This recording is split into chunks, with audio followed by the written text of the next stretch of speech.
ওই আনসারী জান্নাতি সাহাবী ডাক দিয়া কয়, ও আমার ভাই আব্দুল্লাহ ইবনে আমর ইবনুল আস, তুমি শুনে রাখো, আমার পার্সোনাল কোনো আমল নাই। তোমরাও যেমন আমল করো আমিও তেমন আমল করি, তোমরাও যেমন নামাজ পড়ো আমিও নামাজ পড়ি, তোমরাও যেমন মাল থাকলে জাকাত দাও আমিও তেমন জাকাত দেই, রমজানের রোজা তোমরাও যেমন রাখো আমিও রাখি, তোমরাও যেমন দান খয়রাত করো আমিও করি, তোমরাও যেমন কোরআন পড়ো আমিও পড়ি। আমার কোনো পার্সোনাল আমল নাই। তবে ভাই রে, আমার দুইটা আমল আছে। একটা হলো প্রকাশ্য আমল, যেটা তোমরা দেখলা, আর একটা হলো গোপন আমল। আমার এই আমলটা তুমি কেন আমার ঘরের বিবিও কোনোদিন দেখে নাই। চিৎকার মেরে কন্যা আল্লাহু আকবার। কয় ভাই বলো তোমার সেই গোপন আমলটা কি?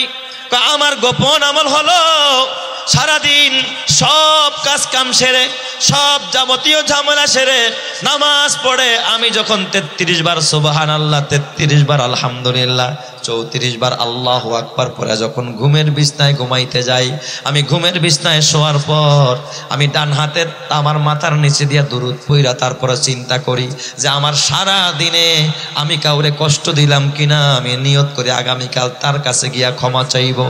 আমার কোনো আমলের ত্রুটি হলো কিনা আমি নিয়ত করি সেটা সংশোধিত হওয়ার জন্য। আর কেউ যদি আমাকে কষ্ট দিয়া থাকে, আমার প্রতি জুলুম করে থাকে, আমি শোয়ার সময় সব ভুলে যাই, আমি সবাইরে ক্ষমা করে দেই। নিয়ত করে আল্লাহ অমুকে আমার একটা বকা দিছে, আমি তারা মাফ করে দিলাম। আল্লাহ অমুকে আমার সাথে জুলুম করছে, আমি তারা ক্ষমা করে দিলাম।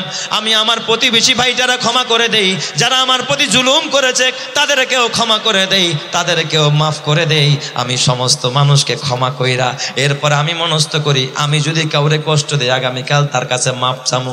এই নিয়ত কইরা আমি প্রতিনিয়ত রাতের বেলায় ঘুমাই, নিজের মুহাসাবা করি। আমি এই আমলটা গোপনে গোপনে করি, এইটা পৃথিবীর কেউ দেখে না, আমার বিবিও দেখে না।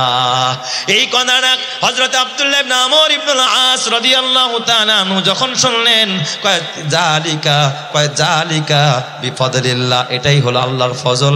জালিকা বিফাদলিল্লাহ, জালিকা বিফাদলিল্লাহ, আল্লাহর এই ফজলের বরকতে, তোমার এই ক্ষমা করে দেওয়ার বরকতে আল্লাহ তোমার প্রতি রাজি হয়ে যায়। আর আল্লাহ তাআলা তোমার প্রতি রাজি হইয়া তোমার জিন্দেগীর গুনাহ মাফ কইরা তার হাবিবকে দিয়ে আল্লাহ তাআলা 3 বার তোমাকে জান্নাতের সুসংবাদ দিয়া দিছে। চিৎকার মেরে কন্যা আল্লাহু আকবার। বলেন তো এই গুণ এখন আমাদের সমাজে আসেনি? নাই। আমরা এখন প্রতিহিংসার আগুনে জ্বলি। সে যদি আমার খোঁচা দিতে চায় আমি তার পিটাইতে চাই, ঠিক না বেঠিক? সে যদি আমার একটা গালি দেয় আমি তারা ডাবল দিতে যাই। কথা বলেন কিনা? এ মুসলমান, প্রতিহিংসা ভালো না। এই জন্য আল্লাহর নবী কয় ইয়াকুম ওয়াল হাসাদ, এই তোমরা অহংকার থেকে বাঁচো, হাসাদ থেকে বাঁচো, হিংসা থেকে বাঁচো। ফা ইন্নাল হাসাদা ইয়াকুলুল আমাল, আল্লাহর নবী বলে ইয়াকুলুস সলিহাত, কয় নিশ্চয় এই হাসাদ মানুষের যত ভালো কাজ আছে সব খায়া ফালায় পোড়ায়া দেয়। কামা তাকুলুন নারুল হাতাব, কয় যেমনি ভাবে আগুন মানুষের কাঠ পোড়ায়া দেয়, আগুন যেমন কাঠ পোড়ায়া দেয়, হিংসা করলে আমল পোড়ায়া দেয়, আমল ধ্বংস করে দেয়। এই জন্য আমার বাবা হিংসা রাখা যাবে না, ক্ষমা করতে হবে। আমি যদি ক্ষমা করে দেই, আপনি যদি ক্ষমা করে দেন, ওই বুড়া বাবা যদি ক্ষমা করে দেয়, ব্যবসায়ী যদি ক্ষমা করে দেয়, এক ভাই যদি আরেক ভাইরে ক্ষমা করে, মা যদি সন্তানরে ক্ষমা করে, সন্তান যদি মারে ক্ষমা করে, বলেন তো বৌমা যদি শাশুড়ি আম্মারে ক্ষমা করে, শাশুড়ি আম্মা যদি বৌমারে ক্ষমা করে, এই সমাজের মধ্যে শান্তি আর রহমত দিবেন কে? ক্ষমার গুণ থাকতে হবে আমাদের ভিতরে। ধৈর্য নাই, সবর নাই, ক্ষমার কোনো বালাই নাই। আমরা কেউ কাউরে ক্ষমা করতে পারি না। এ যুবক ভাই, এই জন্য জীবন আল্লাহর দেওয়া, এই মালও আল্লাহর দেওয়া। খবরদার, এই জীবনকে গুনাহের রাস্তায় ব্যয় করা যাবে না, অন্যায়ের পথে ব্যয় করা যাবে না। যুবক রে, এ যুবক খবরদার। অনেক প্রবাসী ভাই দেখবেন প্রবাস জিন্দেগিতে কতই না কষ্ট করে। বলেন তো প্রবাস জিন্দেগি সুখের না বড় দুঃখের? আমি তো বলি প্রবাস জিন্দেগির চাইতে জেল খাটাও ভালো। প্রবাস জিন্দেগির চাইতে জেল খাটাও কি সহজ? কারণ জেলখানায় মাঝে মাঝে নিজের বউটাও গিয়া দেখা করে। কথা কয় না? জেলখানার আসামির লগে দেখা করে না, বিবি যায় না, ছেলে মেয়েরাও যায়, ফাঁক দিয়া হলো তাদের সাথে একটু কথা হয়, চেহারাটা একটা নজর দেখে। প্রবাস জিন্দেগিতে আপনজনের সাথে দেখা হয়, নিজ এলাকার ভাষাভাষীর মানুষের সাথে দেখা হয়। এ বাবা, জেলখানার জিন্দেগিতে কিন্তু প্রবাস জিন্দেগি কেমন? ওই জিন্দেগিতে অসুস্থ হয়ে গেলে মাথায় পানি দেওয়ার মানুষটাও খুঁজে পাওয়া যায় না। আপনজনের চেহারা দেখা যায় না, নিজের মাকে দেখা যায় না, বাবার কাছে পাওয়া যায় না, নিজের বিবির কাছে পাওয়া যায় না। এই জন্য যুবক ভাই, তোমরা তো মনে করো বুড়া বাবা যে ছেলে একটা বিদেশ থাকে, আমার টাকার মেশিন। ওলাই কি টাকার মেশিন নাকি? এই ক্ষেত্রে বাবাদেরও বোঝা দরকার যে ছেলেটা বিদেশের বাইরে আসলেই কষ্ট করতেছে, সারাদিন কাম কাজ করে, আবার ওভার টাইমও করে, আবার নিজের রান্না নিজে করে। এর চাইতে কষ্ট আর কিছু হয় না, এর চাইতে কষ্ট আর কিছু হয় না।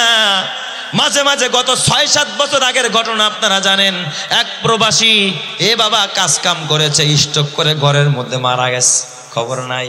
পচা গন্ধ যখন বের হয়েছে, আশেপাশের মানুষজন তখন দরজা ভাঙা ভিতরে ঢুকে দেখে লাশের মধ্যে পোকা ধরে গেছে। প্রবাসী মানুষ, কতদিন, তখন তো মোবাইল ফোনের যুগ ছিল না, চিঠিপত্রের যুগ ছিল একটা সময়। কত কষ্ট করেছে প্রবাসী ভাইয়ারা, কত কষ্ট করে। বাবা এত কষ্ট করে টাকা কামাই করলা, ওই টাকায় যদি তোমার জাহান্নামে নিয়ে যায়, এত কষ্ট করে শ্রম দিলা, মাথার গাম পায়ে ফেললা, এই কষ্ট যদি তোমাকে জাহান্নামের আগুন জ্বলতে হয়, কি লাভ হবে? এই জন্য কষ্টের সাথে সাথে আল্লাহকে স্মরণ করো, হালাল তরিকায় পয়সা উপার্জন করো, আল্লাহর জন্য, দিনের জন্য কোরবানি করো। মরতে দেরি হবে, আল্লাহ জান্নাত দিতে দেরি করবে না, কথা ঠিক কিনা? গত কয়েকদিন আগে দেখেছেন সামাজিক যোগাযোগ মাধ্যমে বাবা এক ভিডিও, আমি নিজেও দেখে চোখের পানি রাখতে পারি নাই। এক প্রবাসী ভাই মারা গেছে, ইন্তেকালের পর তার এক বন্ধু একসাথেই কাজ করতো, তারা ওই প্রবাস জিন্দেগিতে। বাবা স্বামীর মৃত্যুর খবর যখন তার বিবিকে ফোনে দিতেছিল, জিজ্ঞেস করছে তোমার ভাইয়ের কি অবস্থা? কয় ভাই তো দুনিয়াতে নাই, ইন্তেকাল করেছে। এই খবর দেওয়ার সাথে সাথে মহিলাটার কান্নায় যেন আসমান জমিন পুরা ভেঙে পড়েছে। বাচ্চাগুলো চিৎকার মেরে কাঁদতেছিল স্বামীর জন্য।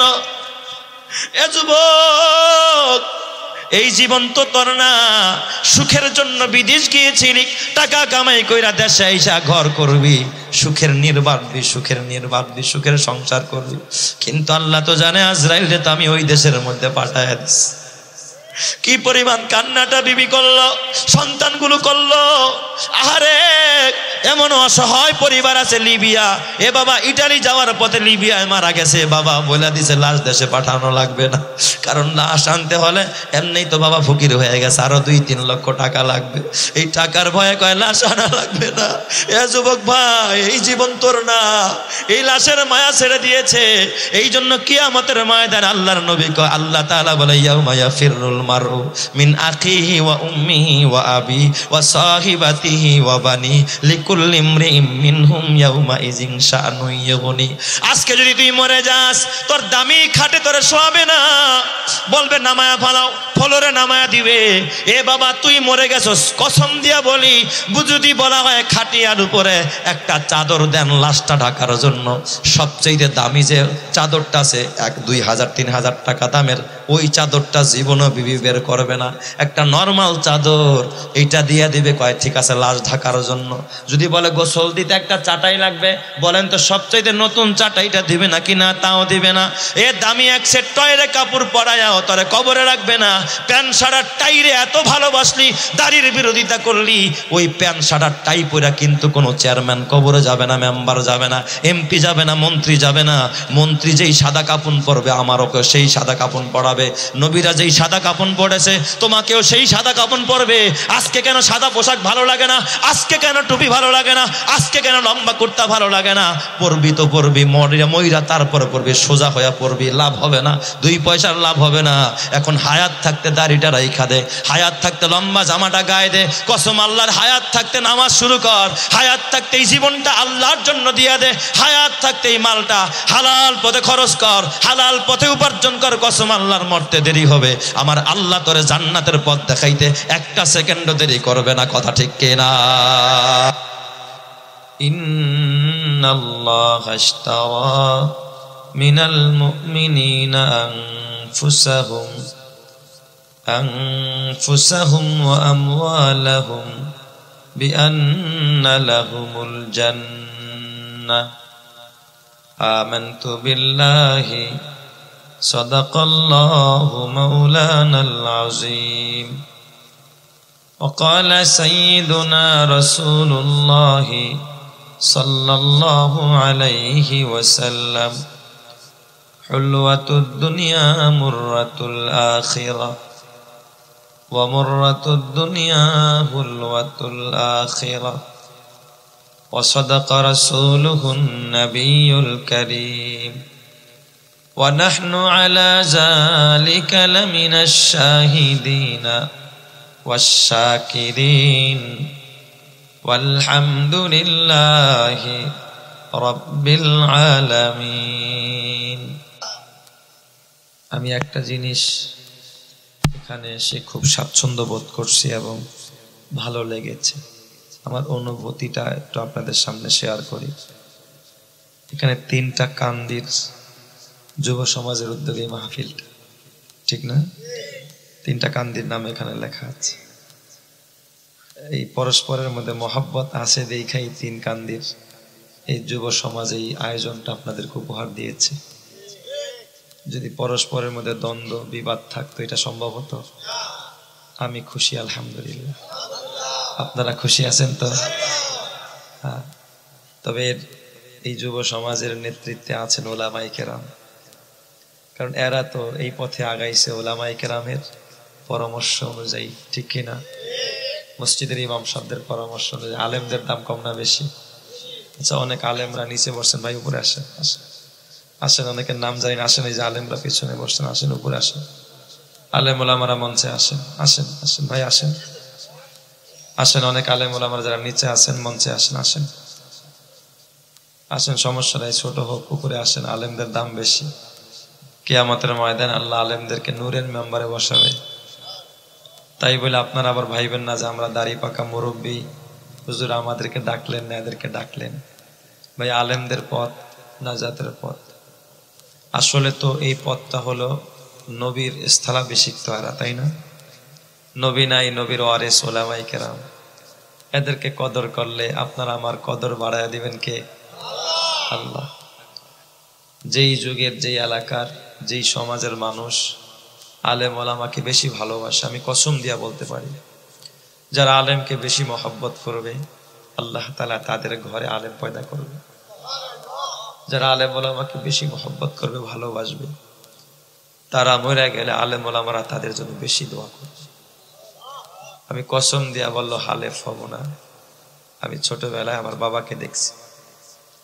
আমার বাবা কিন্তু জেনারেল শিক্ষিত মানুষ, কিন্তু আমার বাবা ওই গ্রামের মানুষ জাল পাতে না, কি জাল কয়টা রে, কারেন্ট জাল না, এই জাল। আমার বাবা মাছও ধরতেন, মাঝে মাঝে জালও পাততেন। বিকেল বেলা এক গাছ জাল পাততেন, নিজের মাছটা হয়ে যেত। একটা সময় অনেক মাছ হয়েছে। মাদ্রাসার খাবার তো একেবারে নর্মাল থাকে। তো বাবারে দেখছি একটা 4 বাটি টিফিন কারি ভইরা মাছ ভাইজা অন্যান্য খাবার তৈরি করে নিয়ে আসছে মাদ্রাসা। তো আইনা আমার কাছে আর দেয় না, দিছে বড় হুজুরের কাছে মাদ্রাসা। তো বলছে সব হুজুরদেরকে নিয়ে খান। তো হুজুরা ঠিকই খাইছে। আমি যে তার ছেলে, আমাকে যে হুজুরা ডাকবে বা ছেলেকে তো একটু দেওয়া দরকার, হুজুরা ভুলে গেছে। আমাকে আর ডাকেও নাই, কিছু দেয়ও নাই। হুজুরা আসলে সবাই খাইছে। কিন্তু পরবর্তীতে যখন বাবার কাছে আমি গেছি, তো হুজুরা আমার দেখে হুজুরদের সবার কলিজার মধ্যে মানে একটু কামড় মারছে যে কাজটা করলাম কি আমরা। আর বাবা আইনা আমাদেরকে দিল। আর আমার বাবা সবসময় আলেমদেরকে এত ভালোবাসতেন, ছেলেকে ডাকতেন না, মনে হয় যেন তারাই তার আপন। তো হুজুরা প্রত্যেকে আমার বুকে জড়াইছে। ওই সময়টা আমি দেখেছি ওস্তাদদের চোখের পানিগুলো টলমলো করতেছিল। তারা পারে না, কলিজাটা কাইটা আমার খুশি করতে চায়। আমার মনে হয় ওই সময়ের দোয়াটা আল্লাহ কবুল করে ফেলেছে। ওই সময়ের দোয়াটা মনে হয় আল্লাহ কবুল করছে। না হয়তো আমার সাথে আমাদের ব্যাচে প্রায় 60 জন ছাত্র ছিল। উল্লেখযোগ্য এমন কেউ নাই, অনেকেই লাঞ্ছিত হয়ে গেছে। তো এই জন্য বলি, আপনার এলাকার যারা ইমাম সাহেবরা আছে, আলেমরা আছে, এরা আপনাদের মাথার তাজ। নবী থাকলে তো নবীরে ভালোবাসতেন। এটা মনে করে যদি কেউ মনে করে এরা নবীর প্রতিনিধি, হুজুর আসেন আমার বাসায়, একটু আসেন, একটু বরকত দেন। মাঝে মাঝে 10 টাকা হলে হুজুর 1 কাপ চা খায়। দোয়া চাওয়া লাগে না, দোয়া চাওয়া লাগে না। 10টা টাকাই হুজুর 1 কাপ চা খায়। আপনি 10 টাকায় 10,000 টাকার সে খুশি হবে। কারণ খুব হিসাব নিকাশ করে আর চলে, খুব হিসাব নিকাশ করে চলে। একটু ভালোবাসা দিবেন, একটু মহব্বত দিবেন, একটু মুখে হাসি ফুটাবেন, আরশের মালিক এই সামান্য একটু নেক আমল যদি আপনার পছন্দ হয়ে যায়, আল্লাহ আপনার ঘর থেকে ওলি পয়দা করে দিবে। সুবহানাল্লাহ। এই জন্য আলেম ওলামাদের ইজ্জত করবেন। রাজি আছেন না ইনশাল্লাহ?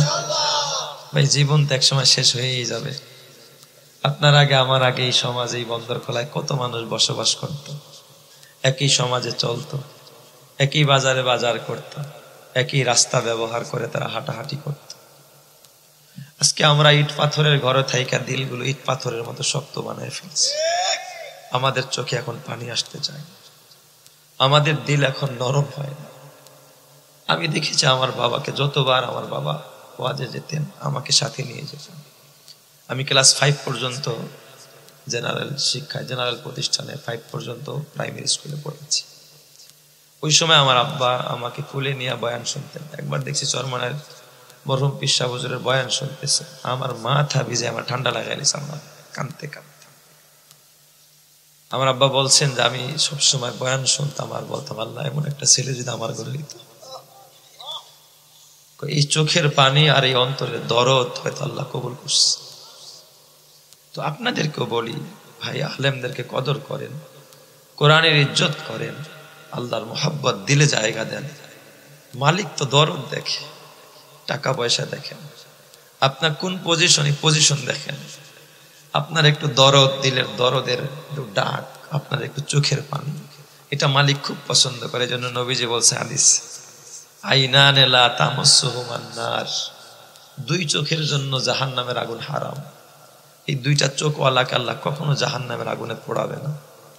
আইনুন বাকাত মিন খশিয়াতিল্লাহ, যেই চোখ আল্লাহর ভয়ে কাঁদে, জাহান্নামের ভয়ে কাঁদে, মরণের ভয়ে কাঁদে, হাসরের ভয়ে কাঁদে, আখিরাতের চিন্তায় সে কাঁদে, নির্জনে কাঁদে, নিবৃত্তে কাঁদে। আল্লাহ দাড়ি ছিল না, দাড়ি হইল, আবার কালো ছিল, সাদা হয়ে গেল, মাথার চুলগুলো সাদা হয়ে গেল। গাছের পাতা লাল হলে ভাবা যায় যে পাতাটা পড়ে যাবে, তো দাড়ি সাদা হয়ে গেল। কখন যেন ডাক এসে যান না, কখন জানি কবরে চলে যাই, তুমি আমার মাফ করে দাও। নিবৃত্তে যখন বান্দা চোখের পানি ফালায় আল্লাহকে ডাকে, আল্লাহ তাআলা ওই বান্দাকে ক্ষমা না কইরা লজ্জা বোধ করে, আল্লাহ তাকে সাথে সাথে মাফ কইরা জান্নাতি বানায় দেয়। আল্লাহর নবী বলছেন, ও আইনুন বাতাত তাহরুসু ফি সাবিলিল্লাহ, যেই চোখ আল্লাহর দিন পাহারা দেয়, কোরআন পাহারা দেয়, হাদিস পাহারা দেয়, মুসলমানদের ভূখণ্ড পাহারা দেয়। বলেন আমার দেশে এই কোরআন হাদিস ইসলামকে বেশি পাহারা দেয় কারা বলেন তো? আলেমরা। কোনো সন্দেহ আছে? এদের চোখ সব সময় কোরআনের দিকে থাকে, আখিরাত মুখী থাকে, আল্লাহ মুখী। আল্লাহকে গালি দেয় আপনার সামনে, আপনি প্রতিবাদ করেন না। রসুলকে গালি দেয় আপনার সামনে, আপনি প্রতিবাদ করেন না। আলেম ওলামারা বুকটা পাইতে দেয়। তো এদের চোখ এই দিন হেফাজতে সব সময় লেগে থাকে, এদের চোখ সব সময় এই কোরআন হেফাজতের জন্য লেগে থাকে। অতএব এই মানুষগুলো জান্নাতি মানুষ। কিয়ামতের ময়দানে এদেরকে আল্লাহ তাআলা রূপার মেম্বার, স্বর্ণের মেম্বার কায়েম করবে, তারপরে বসাবে। এক হাদিসে আসছে আল্লাহ তাআলা একটা সবুজ চাদর আনবেন, আইনা ঢেকে দিবেন, সবুজ চাদর দিয়ে আলেমদেরকে ঢেকে দিয়ে বলবেন, ইন্নী, আমি তোমাদের সিনার মধ্যে এই জমিনে আমার ওহির এলেমকে হেফাজত করেছি, সংরক্ষণ করেছি, আমার কোরআন হেফাজত করছি তোমাদের সিনা দিয়া। এই সিনা দিয়া বর্তমানে কোরআন হেফাজত হচ্ছে। হাসরের ময়দানে বেইজ্জত করার জন্য না, লজ্জিত করার জন্য না। ইনতালিকু মাগফুরান লাকুম, বান্দা যাও, আজকে আমি তোমার দোষ ত্রুটিগুলো সবুজ চাদর দিয়া ঢেকে দিলাম, ক্ষমা করে দিলাম, আমার জান্নাতে চলে যাও। সুবহানাল্লাহ। আলেম ওলামারা বিনা হিসাবে জান্নাতে চলে যাও। আল্লাহ তাআলা ওই হক্কানি রব্বানি আলেম হওয়ার তৌফিক দান করেন। আল্লাহ তাআলা ওই হক্কানি রব্বানি আলেমের বন্ধু হওয়ার তৌফিক দান করেন। আল্লাহ তাআলা ওই হক্কানি রব্বানি আলেমের ছাত্র হওয়ার তৌফিক দান করেন। আল্লাহ তাআলা ওই হক্কানি রব্বানি আলেমের সহচর্য, তার সাথী হওয়ার, তার সঙ্গে চলার তৌফিক দান করেন। সবাই বলে আমিন। ভাই জীবনটা আমার না, জীবন কার? এই জীবন কার দেওয়া? আপনি কি চাই আনছেন? আল্লাহ পারতো মায়ের গর্ভ থেকে আপনাকে অপসারিত করে দিতে, ফেলে দিতে। আল্লাহ অপসারণ করে দিতে পারতেন, কিন্তু করেন নাই। বলেন তো দয়াময় রহমান কে? আল্লাহ। ওই আল্লাহ বলতেছে ইন্নাল্লাহা আশতারা মিনাল মুমিনিনা আনফুসাহুম ওয়া আমওয়ালাহুম বিআন্না লাহুমুল জান্নাহ। নিশ্চয় আল্লাহ তাআলা মুমিনদের জান আর মাল ক্রয় করে নিয়েছেন। অর্থ বুঝেন, খেয়াল করেন। আল্লাহ মুমিনের জানও কিনে নিয়েছেন, মালও কিনে নিয়ে গেছেন। বিআন্না লাহুমুল জান্নাহ, বিনিময় আল্লাহ তাআলা তাদেরকে জান্নাত দিয়েছেন। সুবহানাল্লাহ জোরে কাশো। আচ্ছা, কোনো কিছু বেচা কিনা করতে হলে দুইটা পক্ষ লাগে, এক দলকে বলে বিক্রেতা, আরেক দলকে বলে ক্রেতা, তাই না? আচ্ছা, সাথে আরো দুইটা জিনিস লাগে, একটা পণ্য লাগে বিক্রি করার জন্য। এটা কি লাগে? এই টিস্যুর বক্সটা আমি বিক্রি করবো, এটা একটা পণ্য। সাথে আরেকটা জিনিস লাগে, টাকা। এটা কিনতে হলে কি লাগে? টাকা লাগে। তো যিনি বিক্রি করে তাকে আরবিতে বলে বায়ে, আর যিনি ক্রয় করে তাকে আরবিতে বলে মুশতারি। আর যেই জিনিসের বিক্রয় হয় এটাকে বলে মাবি, আর যেই জিনিসের বিনিময় ক্রয় করে এটাকে বলে সামান। তো এখানে বলতে হবে যে আপনারা আমার জানকে আল্লাহ তাআলা কিনছে, তাহলে ক্রেতাকে? সবাই বলে না, ক্রেতাকে আল্লাহ, বিক্রেতাকে? হ্যাঁ, সব বান্দা, সব বান্দা। বিক্রেতা কারা? ইমানদারেরা। কথা বলেন, বিক্রেতা কারা? ইমানদারেরা। মিনাল মুমিনিন। আল্লাহ কিন্তু কয় না আমি আবু জাহেলের জান কিনছি। ওয়াজ কিন্তু বুঝতে হয় বাবা। আল্লাহ কিন্তু বলে নাই আমি কারুনের জান কিনছি, কারুনের মাল কিনছি। অথচ বলেন তো কারুনের মাল কম না বেশি? আল্লাহ কি শুধু জান কিনছে না মালও কিনছে? আমরা মাল কিনতে যাই যেই দোকানে মাল কম সেই দোকানে না, যেই দোকানে মাল বেশি সেই দোকানে। যেই দোকানে আমরা মাল বেশি পাই ওই দোকানে কাস্টমারের ভিড়টা একটু বেশি পাই, কারণ কাস্টমারের ধারণা এখানে মাল বেশি, আমার পাইকারি দিবে, কমে কিনতে পারবো। আল্লাহ তাআলা ক্ষমতা ধর দেখা জান কেনে নাই। যদি তাই কিনতেন তাহলে বুখতে নাসারের জানটার আল্লাহ আগে কিনতেন। যদি সম্পদের কারণে মাল কিনতেন তাহলে আল্লাহ মাল কিনতেন কারুনেরটা সবার আগে। কারণ এই পৃথিবীর ভিতরে কারুনের মাল ছিল সবচাইতে বেশি। কারুনের মালও আল্লাহ কিনে নাই, ফেরাউনের জানও আল্লাহ কিনে নাই। আল্লাহ কিনছে হযরতে বেলালের জান। আল্লাহ তাআলা কিনছে সিদ্দিক আকবর আবু বকরের মাল। যেই আবু বকরের কোনো সম্পদ বলতে তেমন কিছু নাই, যেই আবু বকর ঘরে গিয়া লোটা বদনা যা ছিল গাট্টি বেঁধে নিয়ে গেছে, এইগুলো আল্লাহ কিনে নিছে। সুবহানাল্লাহ জোরে কোন সবাই। আল্লাহ মালদারের মাল কিনে নাই, আল্লাহ ক্ষমতাধরের জান কিনে নাই। ইন্নাল্লাহা আশতারা মিনাল মুমিনিন। আল্লাহ যার তার সাথে ব্যবসা করে না, আল্লাহ ব্যবসা করছে কার সাথে? মুমিনদের সাথে। এটাই বোঝার বিষয় বাবা। তার মানে যদি মুমিন পরিচয় দিতে চান, আপনার জান আপনার না, আপনার মাল আপনার না, আপনার জান বিক্রি হয়ে গেছে, আপনার মাল বিক্রি হয়ে গেছে। যদি কন্যা জান আমার, মাল আমার, এই বাড়ি আমার, এই ঘর আমার, এই সম্পদ আমার, এই ব্যাংক আমার, এই ব্যালেন্স আপনার, আপনি মুমিন না। কারণ মুমিন যদি হন, মুমিনের জান মাল কিন্না নিয়ে গেছে কে? বিশ্বাস হয় না? হয়তো একটা কইবেন, যদি কন যে মুমিন তাহলে জানমালের মালিক আপনি না, কারণ আল্লাহর ওয়াদা মুমিনের জানমাল আমি কিনে লাইছি। আর যদি কন জান আমার, মাল আমার, টাকা আমার, পয়সা আমার, ঘর আমার, যেমনে খুঁজি তেমনে খরচ করব, যেথায় খুঁজি সেথায় খরচ করব, তাইলে মনে করবেন মুমিন হতে পারেন নাই। মুমিন যদি হয়ে থাকেন তাহলে জানো আপনার, মালও আপনার, এটা বলা যাবে না। বরং বলতে হবে জানো আল্লাহর, মালও আল্লাহর। অতএব জানটাকে আল্লাহর হুকুম মতো চালাবো, মালটাকে আল্লাহর হুকুম মতো কামাই করব, আল্লাহর হুকুম মতো খরচ করব, তাইলেই কামেল মুমিন। কথা ঠিক কিনা? এই কথাটাই আল্লাহ তাআলা তার রসুলকে আল্লাহ তাআলা বলতেছে, বিশ্ব নবী, বিশ্ব মানবতার মুক্তির দূত, দিশাহারা মানুষের মুক্তির দিশারি আপনার নবী, আমার নবীকে আল্লাহ তাআলা কয় কুল ইন্না সলাতি ওয়া নুসুকি ওয়া মাহইয়ায়া ওয়া মামাতি লিল্লাহি রাব্বিল আলামিন। আল্লাহ তাআলা ডাক দিয়া কয় নবী আমার আপনি বলেন আমার জীবন আমার মরণ আমার নামাজ আমার কুরবানি এটা আমার নিজের না, আমার জান মাল আমার জীবন মরণ আমার নামাজ আমার কুরবানি বলেন তো সব কিছু একজনের, তিনি কে? আমার জীবন আমার মরণ আমার জিন্দেগি, আমার জীবন আমার মরণ আমার জিন্দেগি। ইয়া ইলাহি ইয়া ইলাহি কবুল কর আমার বন্দেগি,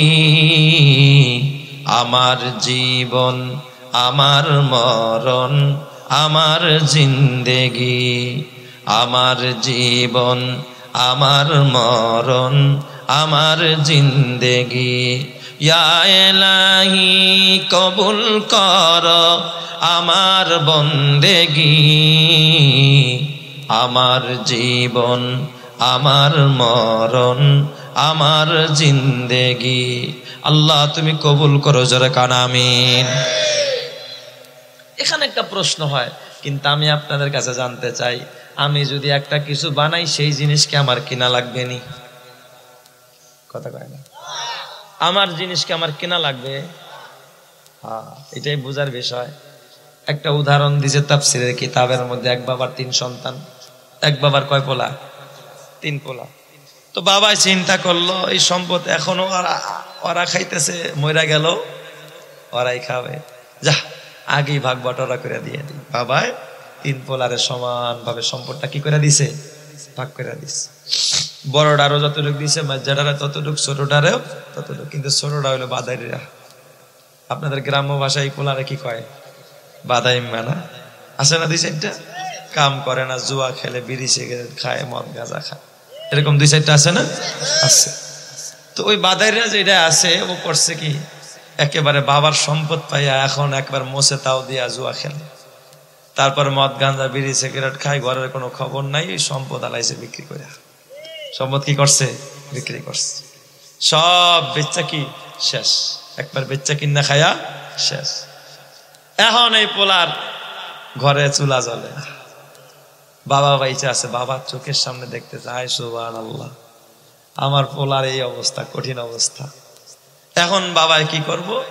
বাবায় ডাক দিছে পোলারে, যে তুই কামটা করছস কি, সবই তো শেষ করে এলি, তাই নিয়ে যা, এখন আমার কাছে কিছু জমানোর টাকা আছে, তুই যে ঋণ ঠিন করছস, বাজারে যাইতে পারি না, তোর কাছে মানুষ টাকা পায়, যাই টাকাটাও কি করলাম আমি দিয়া দিলাম।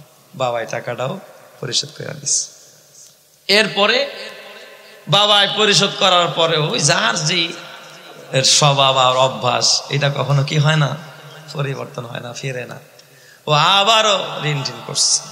বাবাই চিন্তা করে দেখেন তো সংসারে চলবো না, তো ঘাটে পথে মাইর খাইবো, না খায়া মরবো।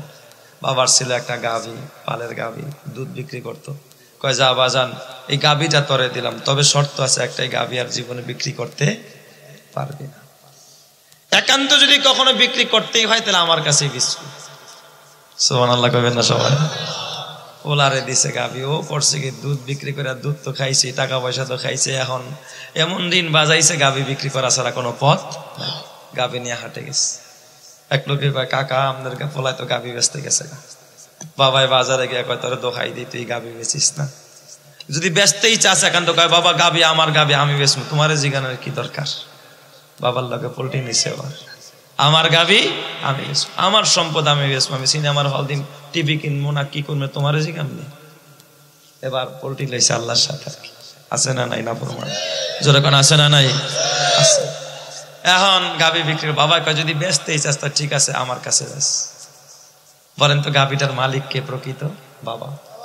এখন বাবার গাভী বাবাই কি করতেছে? টাকা দিয়া কিনতেছে। কয় নে তোর এই টাকা দিলাম, গাভী আমার দিয়া দে। বাজার দর দিয়া বাবাই কি করছে? গাভী নিয়ে আসছে, ছেলের টাকা দিয়া দিচ্ছে। এখন বলেন এই যে বাবায় নিজের গাভী নিজে কিনলো, কার স্বার্থে বলেন তো? সন্তানের স্বার্থে। বলেন আপনার আমার জীবনের স্রষ্টাকে বানাইছে কে? তা আল্লাহর কি কিনা লাগে? কথা বল না, বুঝেন নাই? আপনি যেই জিনিস বানাইছেন, একটা ঘড়ি বানাইছেন, এই ঘড়িটাকে আপনার কিনা লাগবে টাকা দিয়া? আমার ভাষা বুঝতেছেন? আপনি একটা ছোট্ট ঘর বানাইছেন, এটাকে আপনার কিনা লাগবে? আপনি যেই তো বানাইছেন, মালিক তো আপনি, তো কেনার প্রশ্ন আসতো কেন? হ্যাঁ, আল্লাহ বলে বান্দা জীবন বানাইলাম আমি, তোর মাল দিলাম আমি, তোর মালের মালিক আমি। এই এলাকার ভিতরে যত জমি আছে এই জমিটার মালিকও কে? আরো জোরে বলতে হবে কে? আল্লাহ।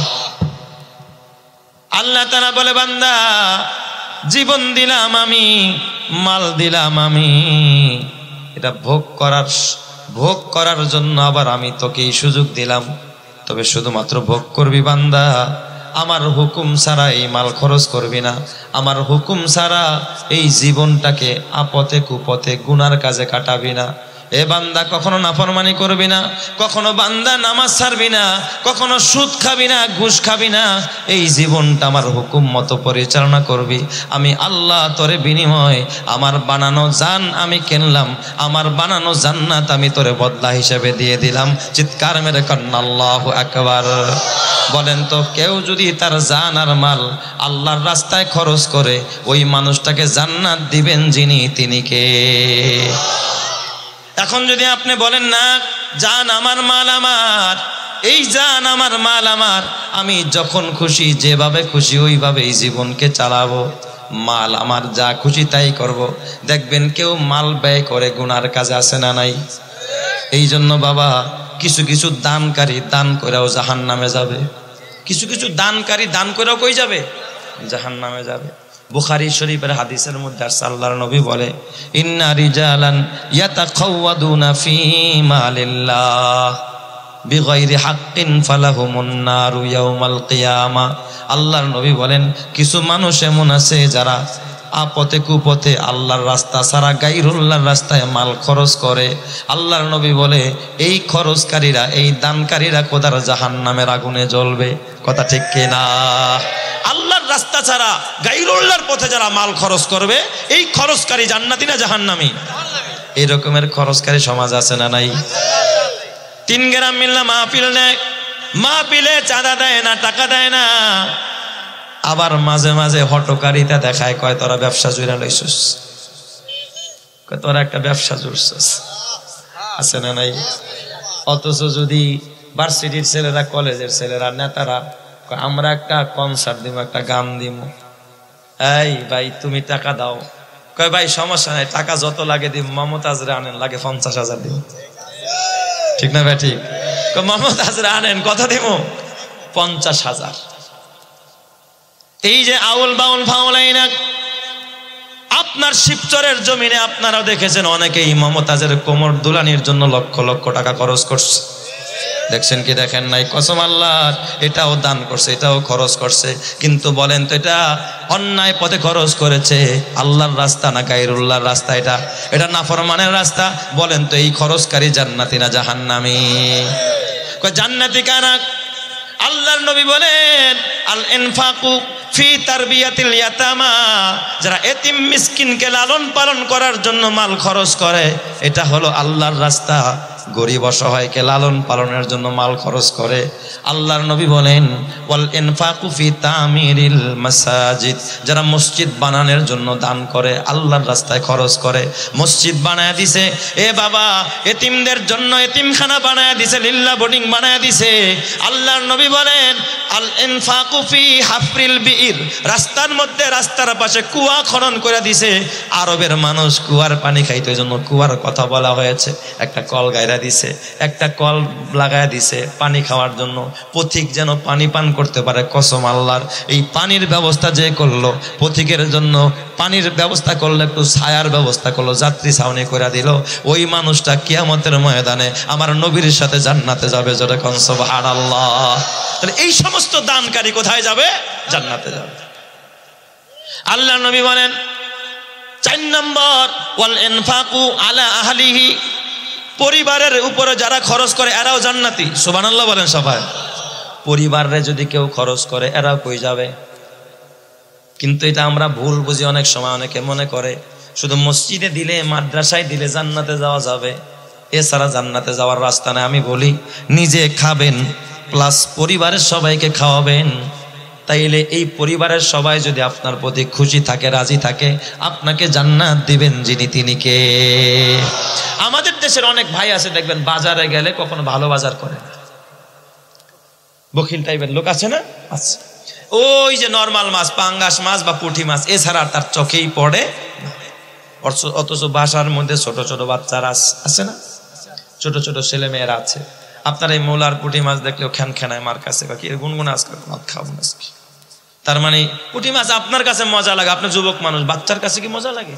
আপনার ঘরে আপনার বুড়ি মা আছে, বুড়া বাবা আছে, কয় বউ মা ভালো লাগতেছে না, পারলে একটু বেগুন ভর্তা বানাও, কারণ মায় বুঝা গেছে বলায় যা আনছে এটা খাওয়ার উপযুক্ত না আমার বাবা। অথচ যদি বাজারে গিয়ে একটা কিছু পাট বিক্রি করছেন, ধান বিক্রি করছেন, নগদ কিছু টাকা আসছে, 20,000 টাকা হয়েছে, খালি জমায় চিন্তা করে 2 কাঠা জায়গা রাখা যায় কিনা।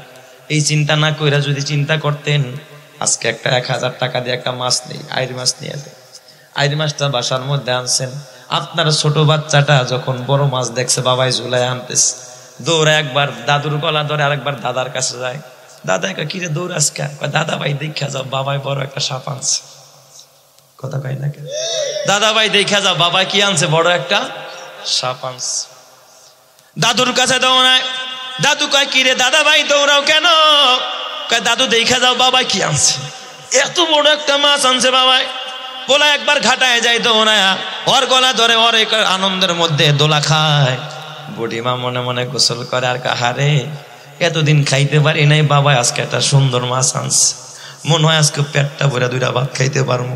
এই মা খাবার আগে যখন হাত তুলে দোয়া করে মোনাজাতের মধ্যে অ্যাডভান্স দোয়া করে দিছে, আল্লাহ আমার পোলার পয়সা নাই, তারপর আমি মায়ের খুশির জন্য কত সুন্দর একটা মাছ আনছি, আল্লাহ আমার পোলার কামাই রুজিতে বরকত দিও, বিপদ আপদ দূর করে দিও।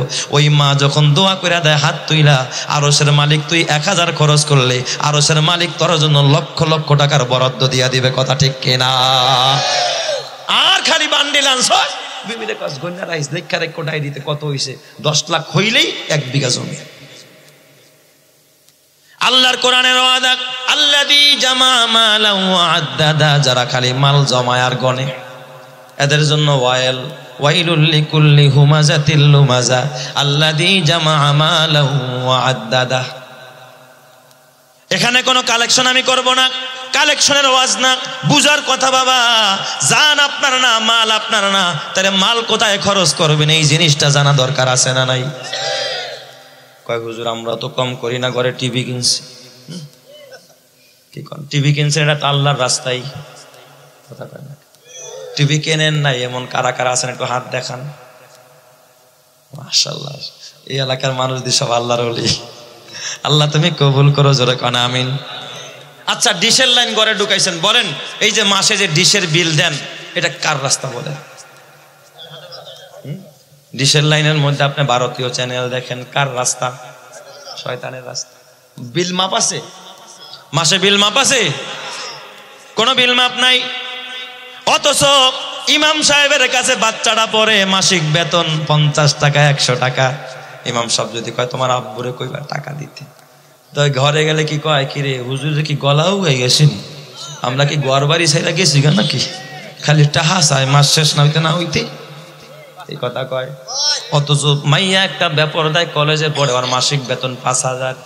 যা কইছে আব্বা কোচিং মাস্টার কোচিং ফি চাইছে, কয় মা দ্বারা টাকা নাই, বাজারে যাইতেছি মালের হাট থেকে কিস্তি উড়ে এতটা টাকা দিতেছি, কিস্তি উড়ায় না, তারপরে কলেজের ফি দেয়। মাইয়া ব্যাপার দেয় চলে, এটা এক গুনাহ, সহশিক্ষা এটা আর এক গুনাহ। গুনার কাজে তোমার কোনো আফসোস নাই, গুনার কাজে তোমার কোনো পিছু টান নাই, অথচ নেকের কাজে তোমার পিছু টানের কোনো অভাব নাই, কথা ঠিক কিনা? এই জন্যই যুবকের জীবন ধন্য, যেই যুবক তার নিজের শ্রম নিজের জানটা এই মাহফিলের পিছনে ব্যয় করলো, ওই বাবার জীবন ধন্য যেই বাবা তার টাকাটা এই মাহফিলের পিছনে ব্যয় করলো। কারণ জান আল্লাহর, মাল আল্লাহর, এই জানটাও যারা আল্লাহর জন্য ব্যয় করছে, মালটাও যারা আল্লাহর জন্য ব্যয় করেছে, বলেন কে বিনিময়ে তাদেরকে জান্নাত দিবেন যিনি তিনি কে? বলেন তো আমার আল্লাহ পারে কি পারে না? রহমাতে আলম নবী এ যুবক ভাই হাতে পায়ে ধরে বলা যায়, দুইটা পয়সা রুজি করার জন্য কতই না কষ্ট করস রে যুবক, মাথার ঘাম পায়ে পেলস, রাতের ঘুম হারাম করস, বোনাস পাওয়ার জন্য কত ডিউটি পালন করস, বলতে বলতে স্যার স্যার বলতে বলতে মুখের ফেনা শুকিয়ে যায় শুধুমাত্র দুইটা পয়সার জন্য। যুবক রে, এত কষ্ট করস, দুনিয়া তো মাল কামাইয়ের জন্য কষ্ট করলি, এই মাল যদি তোর জাহান্নামে যাওয়ার কারণ হয়, কিয়ামতের ময়দানে ইয়াউমা ইয়া'আদ্দুজ যালিমু আলা ইয়াদাই, এই আঙ্গুলের মধ্যে এভাবে কামড়াইতে থাকবি, করলাম ডারে কি সাইমারি খাইলাম, যেই মাল কামাইতে গিয়া দুনিয়া তো শান্তি পাইলাম না, আর এই মালের কারণে আজকে জাহান্নামে যাওয়া লাগবে। বলেন তো, আমি চাই না আমার মালের কারণে আমার জাহান্নামে যেতে হয়, আমি চাই না আমার জানের কারণে আমার জাহান্নামে যেতে হয়। এই জন্য মাল কামাইতে হবে হালাল পথে, ব্যয় করতে হবে হালাল পথে, জানটা পরিচালনা করতে হবে আল্লাহর দেওয়া পথ নির্দেশনা অনুযায়ী, রসুলের দেওয়া তরিকা অনুযায়ী। কসম আল্লাহর, এই রসুলের তরিকা অনুযায়ী যারা জান চালাবে, মাল চালাবে, তাদের জন্য জান্নাতের পথ খুলে দিবেন যিনি, তিনি কে? বলেন তো আমার আল্লাহ পারে কি না? আল্লাহ পারে না? নবী আলাইহিস সালাম মদিনার মসজিদে আল্লাহর নবী বয়ান করতেছে, হঠাৎ করে রহমতে আলম নবী সাহাবায়ে কেরামকে লক্ষ্য করে বলতেছে, সাহাবীরা, এই মুহূর্তে যেই মানুষটাই মজলিসের মধ্যে ঢুকবে সে জান্নাতি। সুবহানাল্লাহ জোরে কাশা। এখন একটা লোক এই মজলিসে আসবে, যে আসবে সে কি? জান্নাতি। এই কথা বললে মানুষজন কি উল্টা দিকে ফিরে থাকবে না? তাকাবে, কে আসে? তাকাবে না? যে এত বড় আকর্ষণীয় লোকটা কে, যে এখন আসবে সেই লোকটা কি? জান্নাত। কথাটা বলতেছে মুহাম্মদুর রাসূলুল্লাহ সাল্লাল্লাহু আলাইহি ওয়াসাল্লাম। আমার নবী তো ভারতের উপরে ভরসা করে না, আমেরিকার উপরে ভরসা করে না। আমার নবী ভারত দ্বারা পরিচালিত না, আমার নবী আমেরিকা দ্বারা পরিচালিত না, আমার নবী রাশিয়া দ্বারা পরিচালিত না, আমার নবী হলো ওহীর দ্বারা পরিচালিত। আমার নবীর পরিচালক যিনি, তিনি কে? আমার নবী যা কিছু বলে তার নির্দেশেই বলে, ওহী। সাহাবায়ে কেরাম দেখেন, এক আনসারী সাহাবী ভিতরে ঢুকতেছে, আনসারী, মদিনার এক আনসারী সাহাবী ভিতরে ঢুকতেছে, সবাই মার্ক করে রাখছে লোকটাকে। রহমতে আলম নবী, এই মজলিস শেষ হয়ে যায়, কিছুদিন পর আবার এক মজলিসে নবীজি বয়ান করতেছে, হঠাৎ করে একই কথা রহমতে আলম নবী বললেন, সাহাবীরা, এই মুহূর্তে এই টাইমের মধ্যে যেই মানুষটা আমার এই মজলিসে আগমন করবে সে জান্নাতে যাবে। সাহাবায়ে কেরাম তাকায় রয়েছে, তাকায় দেখে প্রথম দিন যেই আনসারী সাহাবী ঢুকছে আজকেও সেই লোকটাই ঢুকতেছে। আরো জোরে কোন? সে মনে হয় ফোন করে হুজুরে কয়ে দিস, হুজুর আমি আইতাছি। নবী গায়েব জানে যে এখন সে আসতেছে, গায়েব জানে, তাহলে বোঝা গেল ওহী দিছেন যিনি, তিনি কে? আল্লাহ। সাহাবায়ে কেরাম আশ্চর্য, কি রে, একই ব্যক্তির ব্যাপারে দুই দিন নবী একই কথা কয়। মজলিস শেষ হয়ে যায়, কিছুদিন পর নবীজি আবার মজলিস কায়েম করলেন, নবীজি বসলেন, কথা প্রসঙ্গে নবীজি বললেন, সাহাবীরা নজর করো, এই মুহূর্তে যেই ব্যক্তিটা এই মজলিসে প্রবেশ করবে সেও জান্নাতে যাবে। আল্লাহু আকবার, জোরে বলেন আল্লাহু আকবার। নবী যখন এই কথা বললেন, সাহাবায়ে কেরাম চাতক পাখির মতো তাকায় রইলেন। হঠাৎ দেখেন ওই আনসারী সাহাবী প্রথম দিন যার কথা বলেছেন, দ্বিতীয় দিন যিনি ঢুকেছেন, তৃতীয় দিন একই ব্যক্তি ঢুকলেন। হযরতে আব্দুল্লাহ ইবনে আমর ইবনুল আস রাদিয়াল্লাহু তাআলা আনহু অস্থির হয়ে গেলেন। একই ব্যক্তির শানে নবীজি তিনবার বলেছেন জান্নাতি, একবার বললেই তো সার্থ।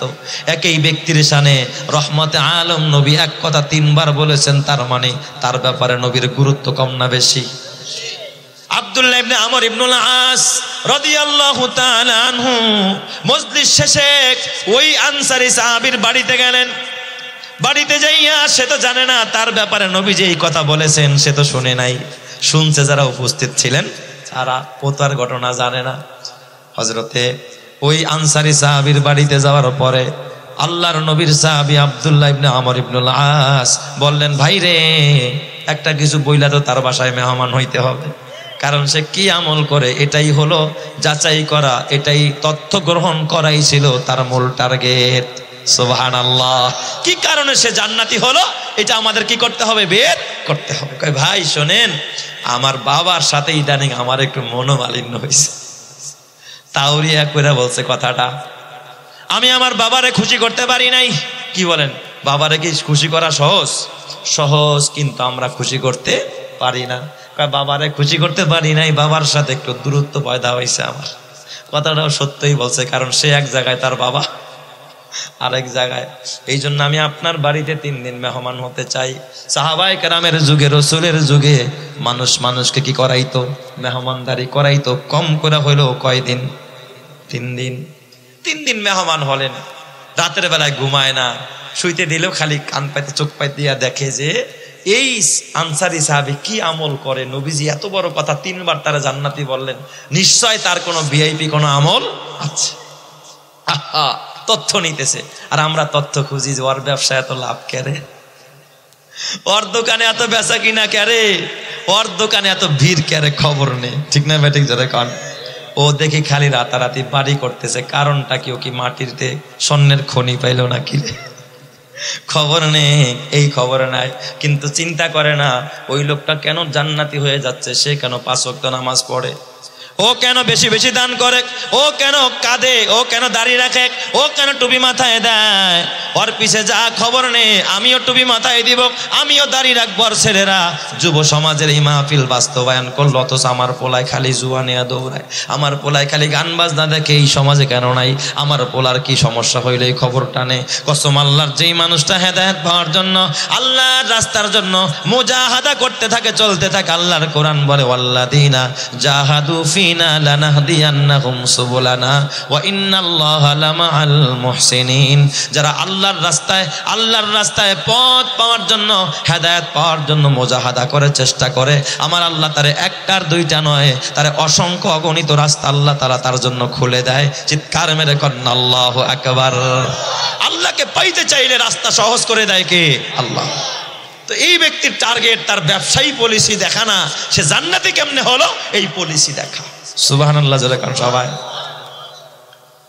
বাসায় গেছে 3 দিন হয়ে যায়, কোনো ভিন্ন কোনো আমল দেখে না। লোকটা বড় অবাক। 3য় দিন রাতের বেলায় ঘুমাইতে দিচ্ছে, কম্বল মুড়া দিছে, কিন্তু ফাঁক দিয়া কম্বল ওচা করে ফাঁক দিয়া চায় রয়েছে। কি করে? কয় না তো দেখি না, সে তো আমার মতোই ঘুমায়। আমিও যেমন নামাজ পড়ি সেও নামাজ পড়ে, আমিও কোরআন পড়ি সেও কোরআন পড়ে, ভিআইপি কোনো আমল তো পাই না, তাই কেমনে জান্নাতি হলো লোকটা বুঝলাম না। কয় না যাইগা, পাইলাম না, কোনো নতুন কোনো তথ্য পাইলাম না, চলে যায়। এবার বিদায় কালে চিন্তা করলো, যদি বোবা হয়ে থাকি তাহলে তো বিষয়টাও জানা যাবে না, জানা দরকার। এখন তো মুখ করে তাকে বলা দরকার। ডাক দিয়া বলে, ও ভাই, তোমার ব্যাপারে রহমতে আলম নবীর 3 দিন এই কথা আমি শুনেছি। আমি তোমার বাড়িতে মেহমান হয়েছি শুধুমাত্র তোমার গোপন আমল দেখার জন্য, তোমার পার্সোনাল আমলগুলো দেখার জন্য। কিন্তু আমি 3 দিন তোমার বাসায় মেহমান হইলাম, তোমার কাছ থেকে তো আমি গোপন কোনো আমল পাইলাম না, পার্সোনাল কোনো আমল পাইলাম না। তাহলে তুমি কোন আমল দ্বারা আল্লাহর এত প্রিয় হয়ে গেলা? আমাকে একটু খুলে বলো, তুমি কোন আমল দ্বারা আল্লাহর এত প্রিয় হইলা? ওই আনসারী জান্নাতি সাহাবী ডাক দিয়া কয়, ও আমার ভাই আব্দুল্লাহ ইবনে আমর ইবনুল আস, তুমি শুনে রাখো, আমার পার্সোনাল কোনো আমল নাই। তোমরাও যেমন আমল করো আমিও তেমন আমল করি, তোমরাও যেমন নামাজ পড়ো আমিও নামাজ পড়ি, তোমরাও যেমন মাল থাকলে যাকাত দাও আমিও তেমন যাকাত দেই, রমজানের রোজা তোমরাও যেমন রাখো আমিও রাখি, তোমরাও যেমন দান খয়রাত করো আমিও করি, তোমরাও যেমন কোরআন পড়ো আমিও পড়ি। আমার কোনো পার্সোনাল আমল নাই। তবে ভাই রে, আমার 2টা আমল আছে। একটা হলো প্রকাশ্য আমল, যেটা তোমরা দেখলা, আর একটা হলো গোপন আমল। আমার এই আমলটা তুমি কেন আমার ঘরের বিবিও কোনোদিন দেখে নাই। চিৎকার মেরে কন্না আল্লাহু আকবার। কয় ভাই বলো তোমার সেই গোপন আমলটা কি?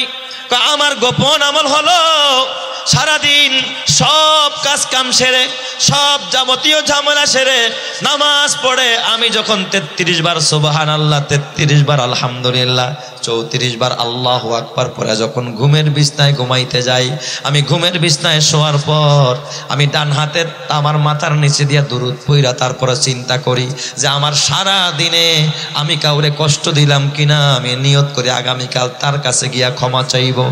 আমার কোনো আমলের ত্রুটি হলো কিনা আমি নিয়ত করি সেটা সংশোধিত হওয়ার জন্য। আর কেউ যদি আমাকে কষ্ট দিয়া থাকে, আমার প্রতি জুলুম করে থাকে, আমি শোয়ার সময় সব ভুলে যাই, আমি সবাইরে ক্ষমা করে দেই, নিয়ত করে আল্লাহ অমুকে আমার একটা বকা দিছে আমি তারা মাফ করে দিলাম, আল্লাহ অমুকে আমার সাথে জুলুম করছে আমি তারা ক্ষমা করে দিলাম, আমি আমার প্রতিবেশী ভাইটারা ক্ষমা করে দেই, যারা আমার প্রতি জুলুম করেছে তাদেরকেও ক্ষমা করে দেই, তাদেরকেও মাফ করে দেই, আমি সমস্ত মানুষকে ক্ষমা কইরা এরপর আমি মনস্থ করি আমি যদি কাউরে কষ্ট দেই আগামীকাল তার কাছে মাপ চামু, এই নিয়ত কইরা আমি প্রতিনিয়ত রাতের বেলায় ঘুমাই, নিজের মুহাসাবা করি, আমি এই আমলটা গোপনে গোপনে করি, এইটা পৃথিবীর কেউ দেখে না, আমার বিবিও দেখে না। এই কথাটা হযরত আব্দুল্লাহ ইবনে আমর ইবনুল আস রাদিয়াল্লাহু তাআলা আনহু যখন শুনলেন কয় জালিকা বিফাদলিল্লাহ, এটাই হলো আল্লাহর ফজল, যালিকা বিফাদলিল্লাহ, যালিকা বিফাদলিল্লাহ, আল্লাহর এই ফজলের বরকতে, তোমার এই ক্ষমা করে দেওয়ার বরকতে আল্লাহ তোমার প্রতি রাজি হয়ে যায়, আর আল্লাহ তাআলা তোমার প্রতি রাজি হইয়া তোমার জিন্দেগীর গুনাহ মাফ কইরা তার হাবিবকে দিয়ে আল্লাহ তাআলা 3 বার তোমাকে জান্নাতের সুসংবাদ দিয়া দিছে। চিৎকার মেরে কন্না আল্লাহু আকবার। বলেন তো এই গুণ এখন আমাদের সমাজে আসেনি? নাই। আমরা এখন প্রতিহিংসার আগুনে জ্বলি। সে যদি আমার খোঁচা দিতে চায় আমি তার পিটাইতে চাই, ঠিক না বেঠিক? সে যদি আমার একটা গালি দেয় আমি তারা ডাবল দিতে যাই, কথা বলেন কিনা? এ মুসলমান, প্রতিহিংসা ভালো না। এই জন্য আল্লাহর নবী কয় ইয়াকুম ওয়াল হাসাদ, এই তোমরা অহংকার থেকে বাঁচো, হাসাদ থেকে বাঁচো, হিংসা থেকে বাঁচো। ফা ইন্নাল হাসাদা ইয়াকুলুল আমাল, আল্লাহর নবী বলে ইয়াকুলুস সলিহাত, কয় নিশ্চয় এই হাসাদ মানুষের যত ভালো কাজ আছে সব খায়া ফালায় পোড়ায়া দেয়।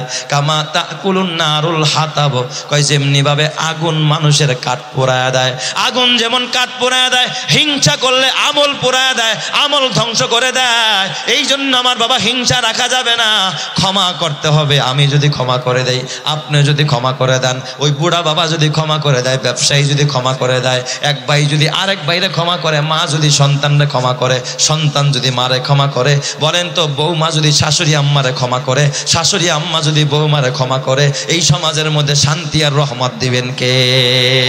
ক্ষমার গুণ থাকতে হবে আমাদের ভিতরে, ধৈর্য নাই, সবর নাই, ক্ষমার কোনো বালাই নাই। আমরা কেউ কাউরে ক্ষমা করতে পারি না। এ যুবক ভাই, এই জন্য জীবন আল্লাহর দেওয়া, এই মালও আল্লাহর দেওয়া। খবরদার এই জীবনকে গুনাহের রাস্তায় ব্যয় করা যাবে না, অন্যায়ের পথে ব্যয় করা যাবে না যুবকরে। এ যুবক খবরদার। অনেক প্রবাসী ভাই দেখবেন প্রবাস জিন্দেগিতে কতই না কষ্ট করে।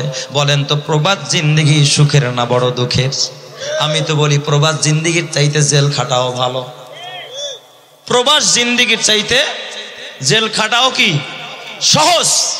কারণ জেলখানায় মাঝে মাঝে নিজের বউটাও গিয়া দেখা করে, কথা কয় না? জেলখানার আসামির লগে দেখা করে না, বিবি যায় না, ছেলে মেয়েরাও যায়, ফাঁক দিয়া হলো তাদের সাথে একটু কথা হয়, চেহারাটা একটা নজর দেখে। প্রবাস জিন্দেগিতে আপনজনের সাথে দেখা হয়, নিজ এলাকার ভাষাভাষীর মানুষের সাথে দেখা হয়। এ বাবা, জেলখানার জিন্দেগিতে কিন্তু প্রবাস জিন্দেগি কেমন? ওই জিন্দেগিতে অসুস্থ হয়ে গেলে মাথায় পানি দেওয়ার মানুষটাও খুঁজা পাওয়া যায় না, আপনজনের চেহারা দেখা যায় না, নিজের মাকে দেখা যায় না, বাবার কাছে পাওয়া যায় না, নিজের বিবির কাছে পাওয়া যায় না। এই জন্য যুবক ভাই, তোমরা তো মনে করো বুড়া বাবা যে ছেলে একটা বিদেশ থাকে, আমার টাকার মেশিন, ওলাই কি টাকার মেশিন নাকি? এই ক্ষেত্রে বাবাদেরও বোঝা দরকার যে ছেলেটা বিদেশের বাইরে আসলেই কষ্ট করতেছে, সারাদিন কাম কাজ করে, আবার ওভার টাইমও করে, আবার নিজের রান্না নিজে করে। এর চাইতে কষ্ট আর কিছু হয় না, এর চাইতে কষ্ট আর কিছু হয় না। মাঝে মাঝে গত ৬-৭ বছর আগের ঘটনা আপনারা জানেন, এক প্রবাসী এ বাবা কাজ কাম করেছে, স্ট্রোক করে ঘরের মধ্যে মারা গেছে, খবর নাই। পচা গন্ধ যখন বের হয়েছে, আশেপাশের মানুষজন তখন দরজা ভাঙা ভিতরে ঢুকে দেখে লাশের মধ্যে পোকা ধরে গেছে। প্রবাসী মানুষ কতদিন, তখন তো মোবাইল ফোনের যুগ ছিল না, চিঠিপত্রের যুগ ছিল একটা সময়। কত কষ্ট করেছে প্রবাসী ভাইয়ারা, কত কষ্ট করে। এ বাবা, এত কষ্ট করে টাকা কামাই করলা, ওই টাকায় যদি তোমার জাহান্নামে নিয়ে যায়, এত কষ্ট করে শ্রম দিলা, মাথার গাম পায়ে ফেললা, এই কষ্ট যদি তোমাকে জাহান্নামের আগুন জ্বলতে হয়, কি লাভ হবে? এই জন্য কষ্টের সাথে সাথে আল্লাহকে স্মরণ করো, হালাল তরিকায় পয়সা উপার্জন করো, আল্লাহর জন্য, দিনের জন্য কোরবানি করো। মরতে দেরি হবে, আল্লাহ জান্নাত দিতে দেরি করবে না, কথা ঠিক কিনা? গত কয়েকদিন আগে দেখেছেন সামাজিক যোগাযোগ মাধ্যমে বাবা এক ভিডিও, আমি নিজেও দেখে চোখের পানি রাখতে পারি নাই। এক প্রবাসী ভাই মারা গেছে, ইন্তেকালের পর তার এক বন্ধু একসাথেই কাজ করতো, তারা ওই প্রবাস জিন্দেগিতে। এ বাবা স্বামীর মৃত্যুর খবর যখন তার বিবিকে ফোনে দিতেছিল, জিজ্ঞেস করছে তোমার ভাইয়ের কি অবস্থা? কয় ভাই তো দুনিয়াতে নাই, ইন্তেকাল করেছে। এই খবর দেওয়ার সাথে সাথে মহিলাটার কান্নায় যেন আসমান জমিন পুরা ভেঙে পড়েছে। বাচ্চাগুলো চিৎকার মেরে কাঁদতেছিল স্বামীর জন্য। এ যুবক, এই জীবন তো তোর না, সুখের জন্য বিদেশ গিয়েছিলি, টাকা কামাই কইরা দেশে আইসা ঘর করবি, সুখের নির্বাধবি, সুখের নির্বাধবি, সুখের সংসার করবি। কিন্তু আল্লাহ তো জানে আজরাইলরে তো আমি ওই দেশের মধ্যে পাঠায় দিছি। কি পরিমাণ কান্নাটা বিবি করলো, সন্তানগুলো করলো। আহারে, এমন অসহায় পরিবার আছে লিবিয়া। এ বাবা ইটালি যাওয়ার পথে লিবিয়ায় মারা গেছে, বাবা বলে দিছে লাশ দেশে পাঠানো লাগবে না, কারণ লাশ আনতে হলে এমনিই তো বাবা ফকির হয়ে গেছে, আরো 2-3 লক্ষ টাকা লাগবে। এই টাকার ভয়ে কয় লাশ আনা লাগবে না। এ যুবক ভাই, এই জীবন তোর না, এই লাশের মায়া ছেড়ে দিয়েছে। এই জন্য কিয়ামতের ময়দানে আল্লাহর নবী কয়, আল্লাহ তাআলা বলে ইয়াউমা ইয়াফিরুল মারউ মিন আখিহি ওয়া উম্মিহি ওয়া আবি ওয়া সাহিবাতিহি ওয়া বানি লিকুল্লি ইমরিইম মিনহুম ইয়াউমা ইযিন শাআনু ইয়ুগনি। আজকে যদি তুই মরে যাস, তোর দামি খাটে তোরে শোয়াবে না, বলবে নামায়া ফালাও, ফলরে নামায়া দিবে। এ বাবা তুই মরে গেছস, কসম দিয়া বলি, যদি বলা হয় খাটিয়ার উপরে একটা চাদর দেন লাশটা ঢাকার জন্য, সবচেয়ে দামি যে চাদরটা আছে 1-2,000-3,000 টাকা দামের, ওই চাদরটা জীবনও বিবি বের করবে না। একটা নর্মাল চাদর এইটা দিয়ে দিবে, কয় ঠিক আছে লাশ ঢাকার জন্য। যদি বলে গোসল দিতে একটা চাটাই লাগবে, বলেন তো সবচাইতে নতুন চাটাইটা দিবে নাকি না? তাও দিবে না। এ দামি এক সেট টয়রে কাপড় পরায়াও তোরে কবরে রাখবে না। প্যান্ট শার্টার টাইরে এত ভালোবাসলি, দাড়ির বিরোধিতা করলি, ওই প্যান্ট শার্টার টাই পরা কিন্তু কোনো চেয়ারম্যান কবরে যাবে না, মেম্বার যাবে না, এমপি যাবে না, মন্ত্রী যাবে না।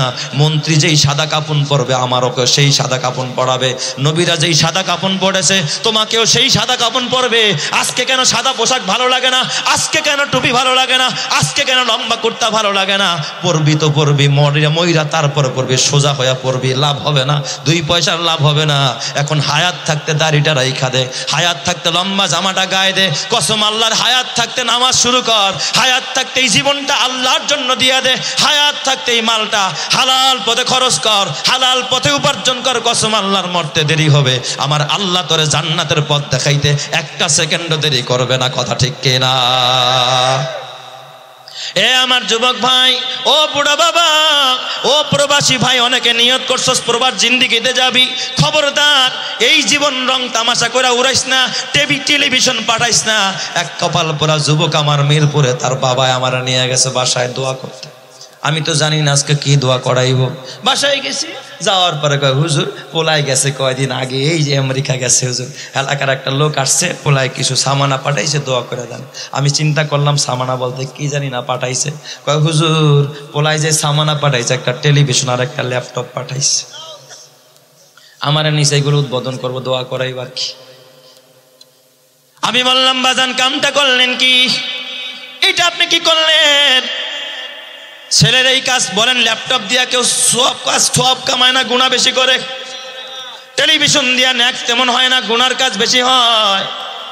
এ আমার বাবা বেজার হয় না, রাগ করো না। কয় হুজুর আমরা নাটক দেখি, আমরা খবরও শুনি। বলেন তো খবর দেখাও, এই যুগে ভিডিওতে খবর দেখাও না জায়েজ, কারণ কোন সংবাদ কোন পুরুষ বেশিরভাগ পরিবেশনা করে না, বেশিরভাগ খবর পরিবেশন করে আমাদের দেশের অর্ধ উলঙ্গ হুরপরীরা। কথা কয় না কে? যত সুন্দরী মেয়ে আছে এইগুলোর অর্ধুলঙ্গ করে তারপর খবর পরিবেশন করায়। বলেন তো ওই নারীর দিকে তাকায় তাকায় খবর দেখলে সওয়াব হবে না জাহান্নামের আগুন জ্বলবে? এই খবর দেখাও না জায়েজ। যুবক ভাই রাগ করতেছেন আপনারা, বেজার হইতেছেন না? বাবা রাগ করেন না, বেজার হয়েন না।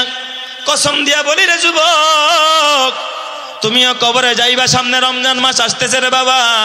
গুনাহ ছেড়ে দাও, গুনাহ ছেড়ে দাও, বেশি বেশি নেকের কাজ করা আরম্ভ করো। রোজা আল্লাহ কেন ফরজ করেছেন? আল্লাকুম তাত্তাকুন, তোমাদেরকে মুত্তাকি বানানোর জন্য, পরহেজগার বানানোর জন্য, গুনাহ মুক্ত জীবন উপহার দেওয়ার জন্য আল্লাহ রোজা ফরজ করেছে।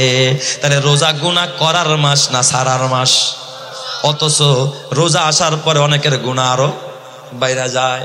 কেমনে বাড়ে? ব্যবসায়ী আগে যদি মিথ্যা কথা কইতো একটা ব্যবসা প্রতিষ্ঠানে বৈশা, রোজার মাসে বেচা কিনা বেশি, এখন মিথ্যা কথা কয় বেশি। ঠিক না বেটি? লেভেল লাগায় উল্টা পাল্টা লেভেল লাগায় কাস্টমাররে ধোকা দেয়। আল্লাহর নবী কয় মান গসানা ফালাইসা মিন্না, যে আমার উম্মতকে ধোকা দেয় সে আমার উম্মতের দলভুক্ত নয়। এ বাবা, ধোকা দেওয়া যাবে না। আবু বকর সিদ্দিক রাদিয়াল্লাহু তাআলা আনহুর কথা বলি মুসলমান, অনেক ব্যবসায়ী আছে কাস্টমার কিনছে, হয়তোবা মালটা তার লাগবে না, ফেরত দিতে গেছে। আমি নিজে ওই দোকানে মাল কিনতেছি, কয় না বিক্রিত মাল ফেরত হয় না। সে রিসিটের মধ্যে দেখায়, এই মিয়া দেখেন নিচেও লেখা আছে বিক্রিত মাল ফেরত হয় না।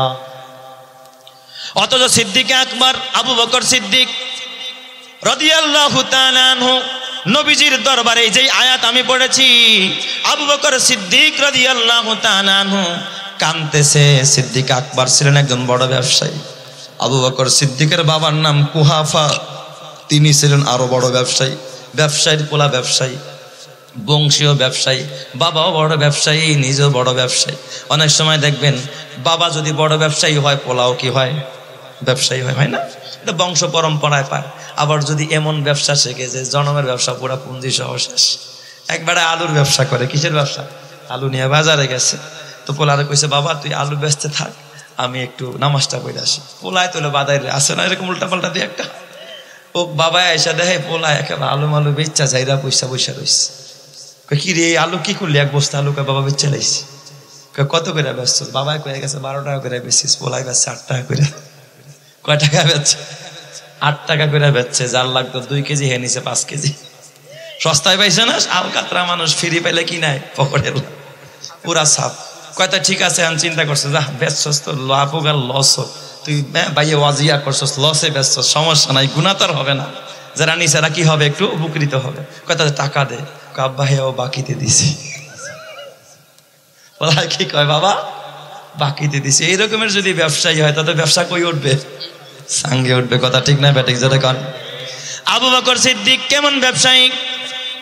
এ আমার বাবা ইসলাম আসার আগে তার বাবাও ব্যবসায়ী, আবু বকরও ব্যবসায়ী।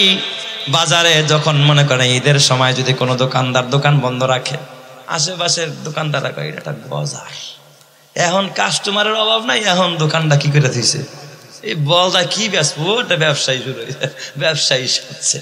আবু বকর ইসলাম গ্রহণ করার পরে প্রথম 24 ঘন্টা সময় দিত ব্যবসায়। কয় ঘন্টা? 24 ঘন্টা। ইসলাম আসার পর কালিমা পড়ার পর আবু বকর এখন সময়টা বেশিরভাগ অর্ধেক সময় দেয় নবীর দরবারে, অর্ধেক দেয় ব্যবসা।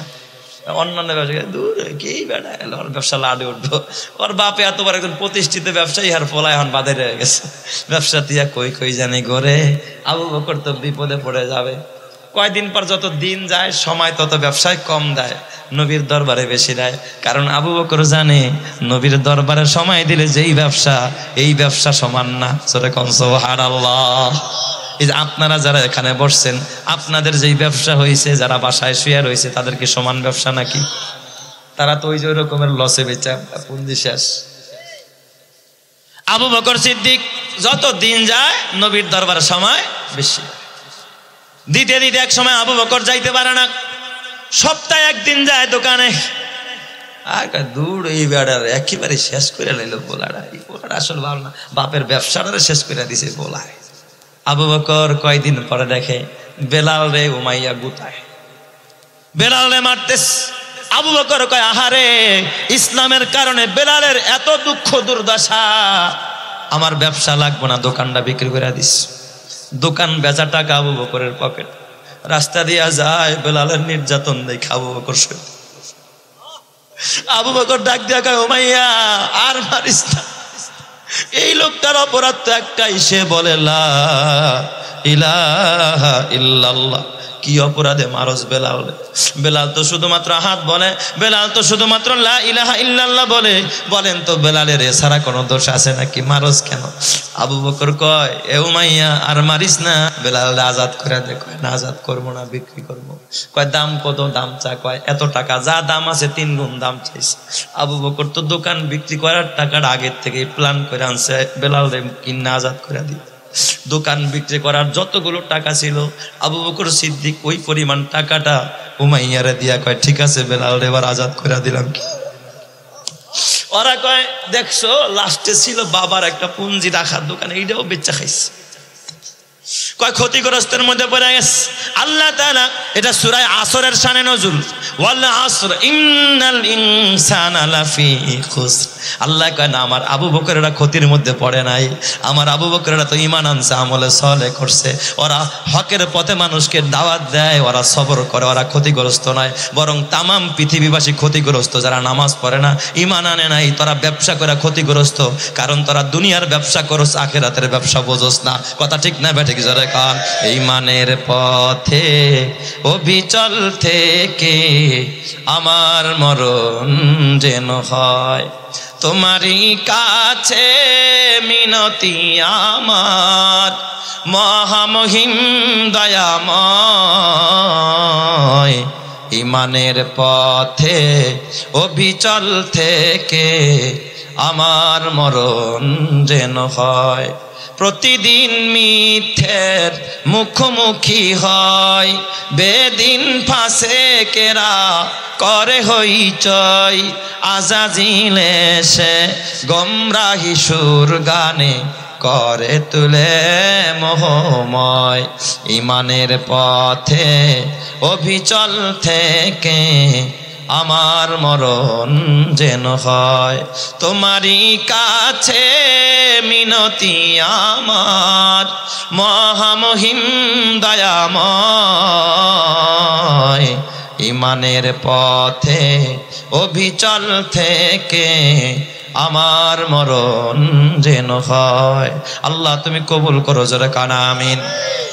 মালে সম্মান বাড়ায় না, মালে সম্মান বাড়ায় না।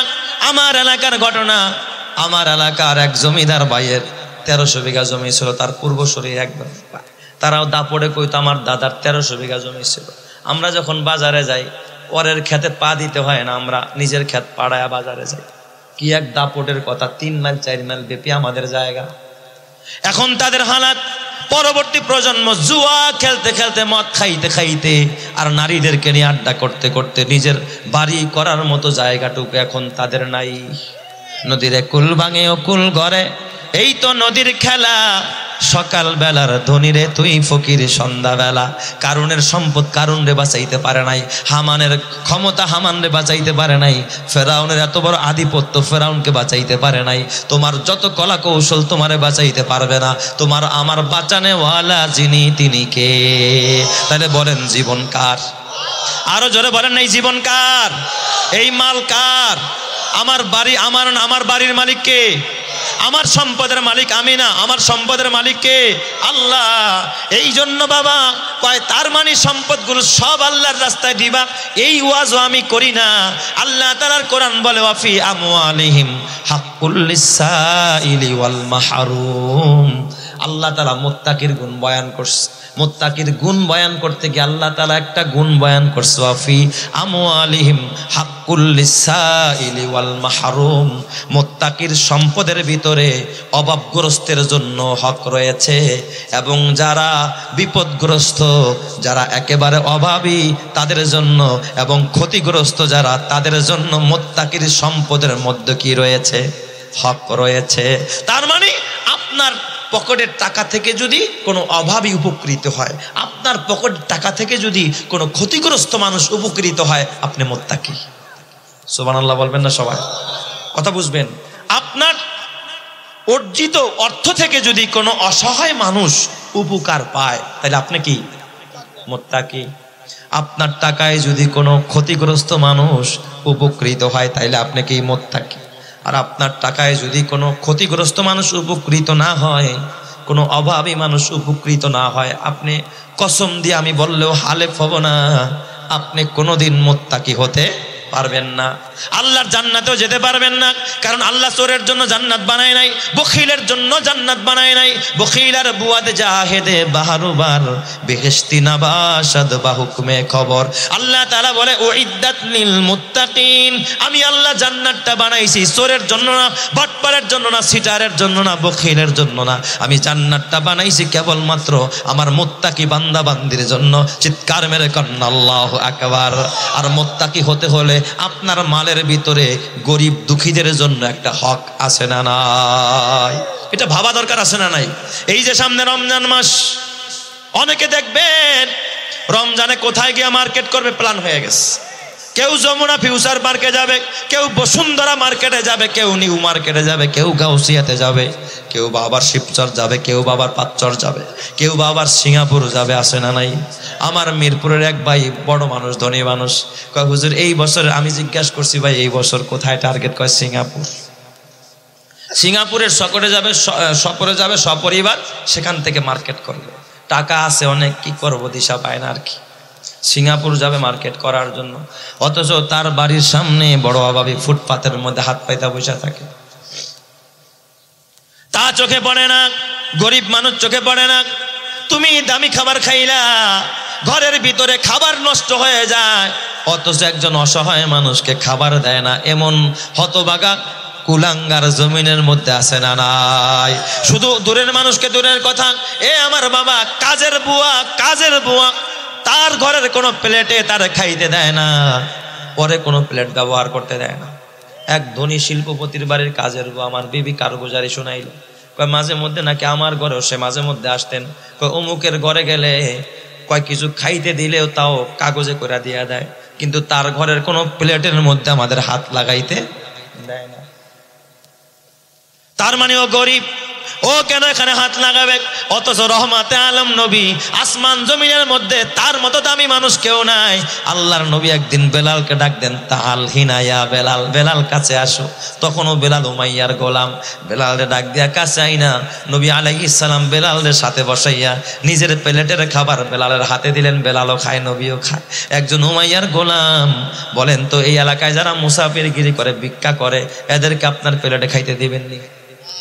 বসায় তো বসায়, তাও নর্মাল প্লেট, যেটার মধ্যে মাঝে মাঝে বিড়াল দেয় খাবার দেয়, কয়টা ভাত দিয়া লবণ দিয়া, কয় ওই বাড়ির ঘাটায় ওখানে নিয়ে বসায় খাবার দে। দরকার নাই তোর খাবার দেওয়ার। কেন? তোর ঘরে রুখলে কি তোর ঘর নাপাক হয়ে যাবে নাকি? ঘরে বসা, তুই যেখানে খাস ওখানে খাইতে দেখ। আল্লাহর নবী বলে আনা ওয়া কাফিলুল ইয়াতীমি কাহাতাইনি ফিল জান্নাহ। এই জমিনে যারা গরিব অসহায় এতিমকে যারা কাছে নিয়ে আদর করবে, মাথায় হাত বুলাবে, পাশে বসে এক লোকমা খাবার মুখে দিবে, আল্লাহর নবী কয় দুইটা আঙ্গুল যেমন পাশাপাশি, আমি মুহাম্মদ কিয়ামতের ময়দানে ওই মানুষটারে পাশাপাশি নিয়ে একই জান্নাতে থাকবো। যেটা কোন সুবহানাল্লাহ।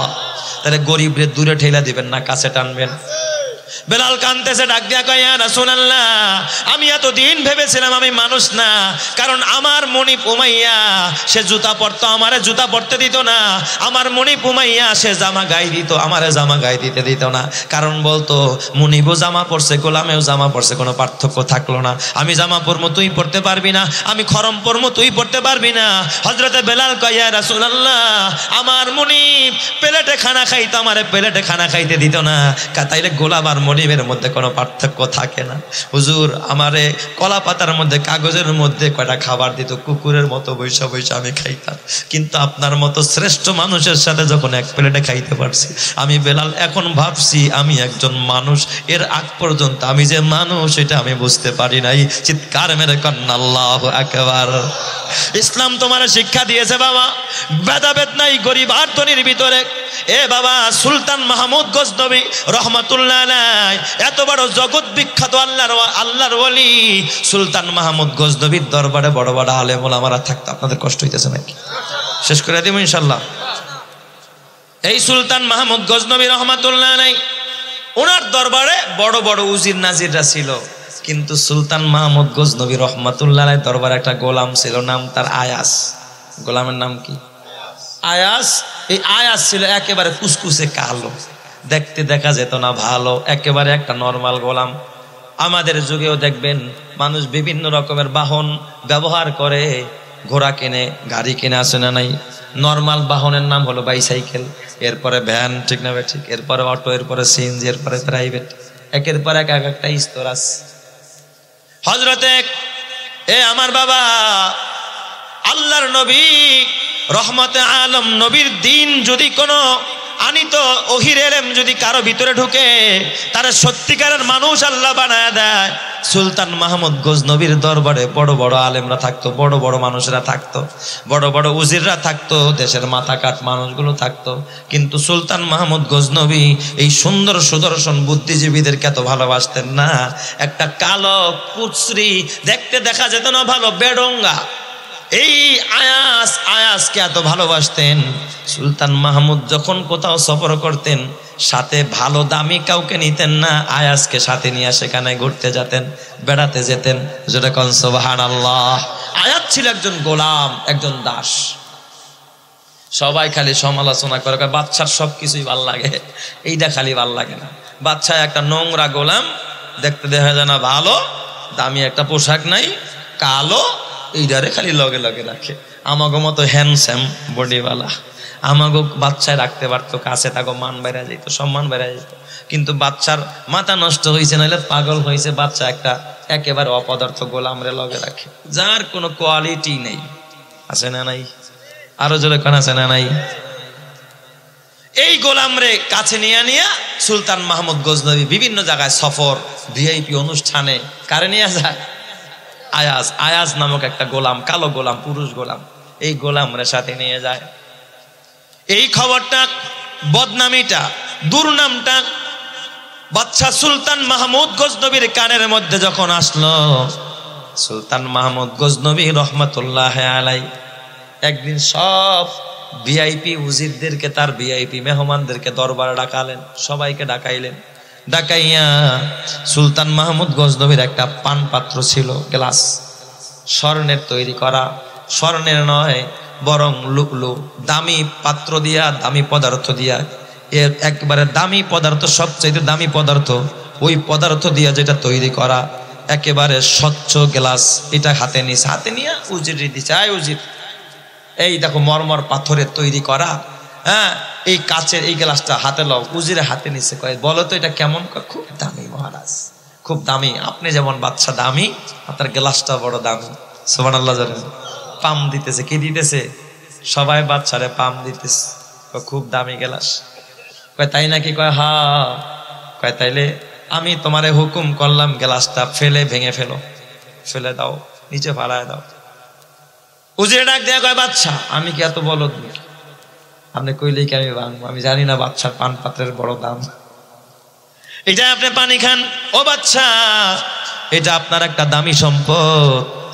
আগের যুগের রাজা বাদশারা যে গ্লাস ব্যবহার করতে, একটা গ্লাস বিক্রি হইতো অমূল্য রত্ন দিয়া, অনেক টাকা পয়সা দিয়া, কারণ তাদের গ্লাসের অনেক দাম থাকতো, যে বাদশা এটার মধ্যে পানি খাই, এটার মূল্য আছে।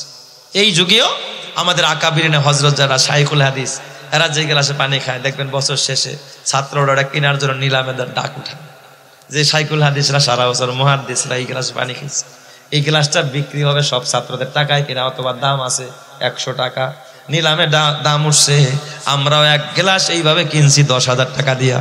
সুবহানাল্লাহ। 100 টাকার গ্লাস কিনছি কয় টাকা দিয়া? 10,000 টাকা দিয়া। পাত্রের চাইতে যিনি ব্যবহারকারী, তার দামের কারণে পাত্রের দাম বাড়ায় দিছে কে? আল্লাহ। কয় বাদশা, আপনি ব্যবহার করেন বহু দামি গ্লাস, এটার কোনো মূল্য হয় না বাদশা। কয় তাহলে ভেঙে ফেলো। কয় বাদশা, আমি কি পাগল হয়েছি? আপনি ভাঙতে গেছেন দেখে ভাঙবো, আমার কি মাথায় বুদ্ধি নাই যে বাদশার এত একটা দামি জিনিস আমি ভেঙে গেলাম? বাদশা, এটা আমি ভাঙতে পারবো না। বাদশাকে, বাহ, তোমার মাথায় তো ভালো বুদ্ধি, নাও তোমার এই হাদিয়া দিয়া দিলাম। বাচ্চা কিছু বুড়োকন দিয়া দিছে উজির রে, খুশি। হ্যাঁ, আমি কত বড় জ্ঞানী দেখছো? বাচ্চার কথায় আমি কি করি না, এই পান পাত্রটা ভাঙি না। ডাক দিছে আরেকটা, রে এই এদিকে আসো, হ্যাঁ, খাদ্য মন্ত্রণালয়ের সচিব সাহেব এদিকে আসো। তোমরা তো সমালোচনা করো আয়াজ রে নিয়ে কেন করি? আচ্ছা তুমি একটা কাজ করো, এই পান পাত্রটা হাতে লও তো, এটা কেমন বলো তো, গুণ কীর্তন করো। খুব দামি বাদশা, আপনি পানি খান, এটা বড় দামি, এটা দামি পদার্থ দিয়া তৈরি, এটার অনেক দাম। আচ্ছা ঠিক আছে, তাহলে এই পাত্রটাকে ফেলে দাও, ভেঙে ফেলো। বাদশার কথা শুনি না, উজির ডাক দিয়া বলে, বাদশা মহারাজ, আপনি কি আমাকে বোকা ভেবেছেন? আপনি আমারে পরীক্ষা করবেন আর আমি ফেল করব? হতে পারে না। বাচ্চা, আপনার দামি জিনিস, আপনার পানি পান করার বস্তু, এটা আমি কেন ভাঙবো? আমি অপচয় করতে চাই না। আপনার পান পাত্র আমি ভাঙতে পারবো না। ও বাচ্চা, আমি ভাঙবো না। আমি এইটা ভাইঙা কোনোদিন আমার নির্বুদ্ধিতার পরিচয় আমি আপনার সামনে পেশ করতে চাই না। বাহ, তোমার মাথায় ভালো বুদ্ধি, তো নাও তোমারও কিছু হাদিয়া দিয়ে দিলাম। বাচ্চা তারও কিছু হাদিয়া দিছে। একের পর এক সব মন্ত্রীদেরকে ডাকছে, উজিরদেরকে ডাকছে, কেউ ভাঙতে রাজি হয় নাই, কেউ ভাঙে নাই। সবাই হাদিয়া পাইয়া, উপহার উপঢৌকন পাইয়া মহা খুশি। দরবারের চতুর্দিক দিয়ে এবার ভূগোল বাজাইতেছে, আমরা বুদ্ধিমান। এবার ডাকছে আয়াজ রে, কালো গোলাম রে। কালো গোলামটা ডাকছে, এই আয়াজ এদিকে আসো। তালহিনা কালো গোলাম হযরত আয়াজ সামনে যখন আসলেন, আয়াজের হাতে সুলতান মাহমুদ গজনবী রহমাতুল্লাহ আলাইহি পান পাত্রটা হাতে দিলেন। এই আয়াজ দেখো, এটা কি? কয় পান পাত্র। এটার মূল্য কেমন? কয় অনেক মূল্য, অনেক দামি পদার্থ দিয়ে তৈরি। কয় আয়াজ, আমি হুকুম করলাম পাত্রটা ফেলে ভেঙে ফেলো। আয়াজকে হুকুম করতে দেরি, পাত্রটা জমিনে ফালায়া দিয়া পাত্রটা ভাঙতে একটা মুহূর্ত দেরি করে নাই। জোরে কোন সুবহানাল্লাহ। এবার সব উজিরা ডাক দিয়া কয়, বাচ্চা দেখছেন, খালি খালি আপনার সমালোচনা আমরা করি, একটা অপদার্থরে আপনার সাথে রাখেন, এত বড় একটা দামি জিনিস এইটারও ভাঙতে সে কুণ্ঠত বোধ করলো না। আসলে এটা একটা পাগল, এটার আপনি লগে কেন রাখতেছেন? এটারে কেন লগে রাখছেন? বাচ্চা ডাক দিয়া কয়, ও উজিরেরা, ও আমার মন্ত্রীরা, তোদের কাছে আমার পান পাত্রের মূল্য আছে, কিন্তু আমার হুকুমের মূল্য নাই, আমার মহব্বত নাই, আমার ভালোবাসা নাই। আমার আয়াজের কাছে এই পান পাত্রের মূল্য আছে, কিন্তু আয়াজের কাছে এই পান পাত্রের চাইতে কোটি কোটি বেশি দামি হইল আমি বাদশার হুকুম।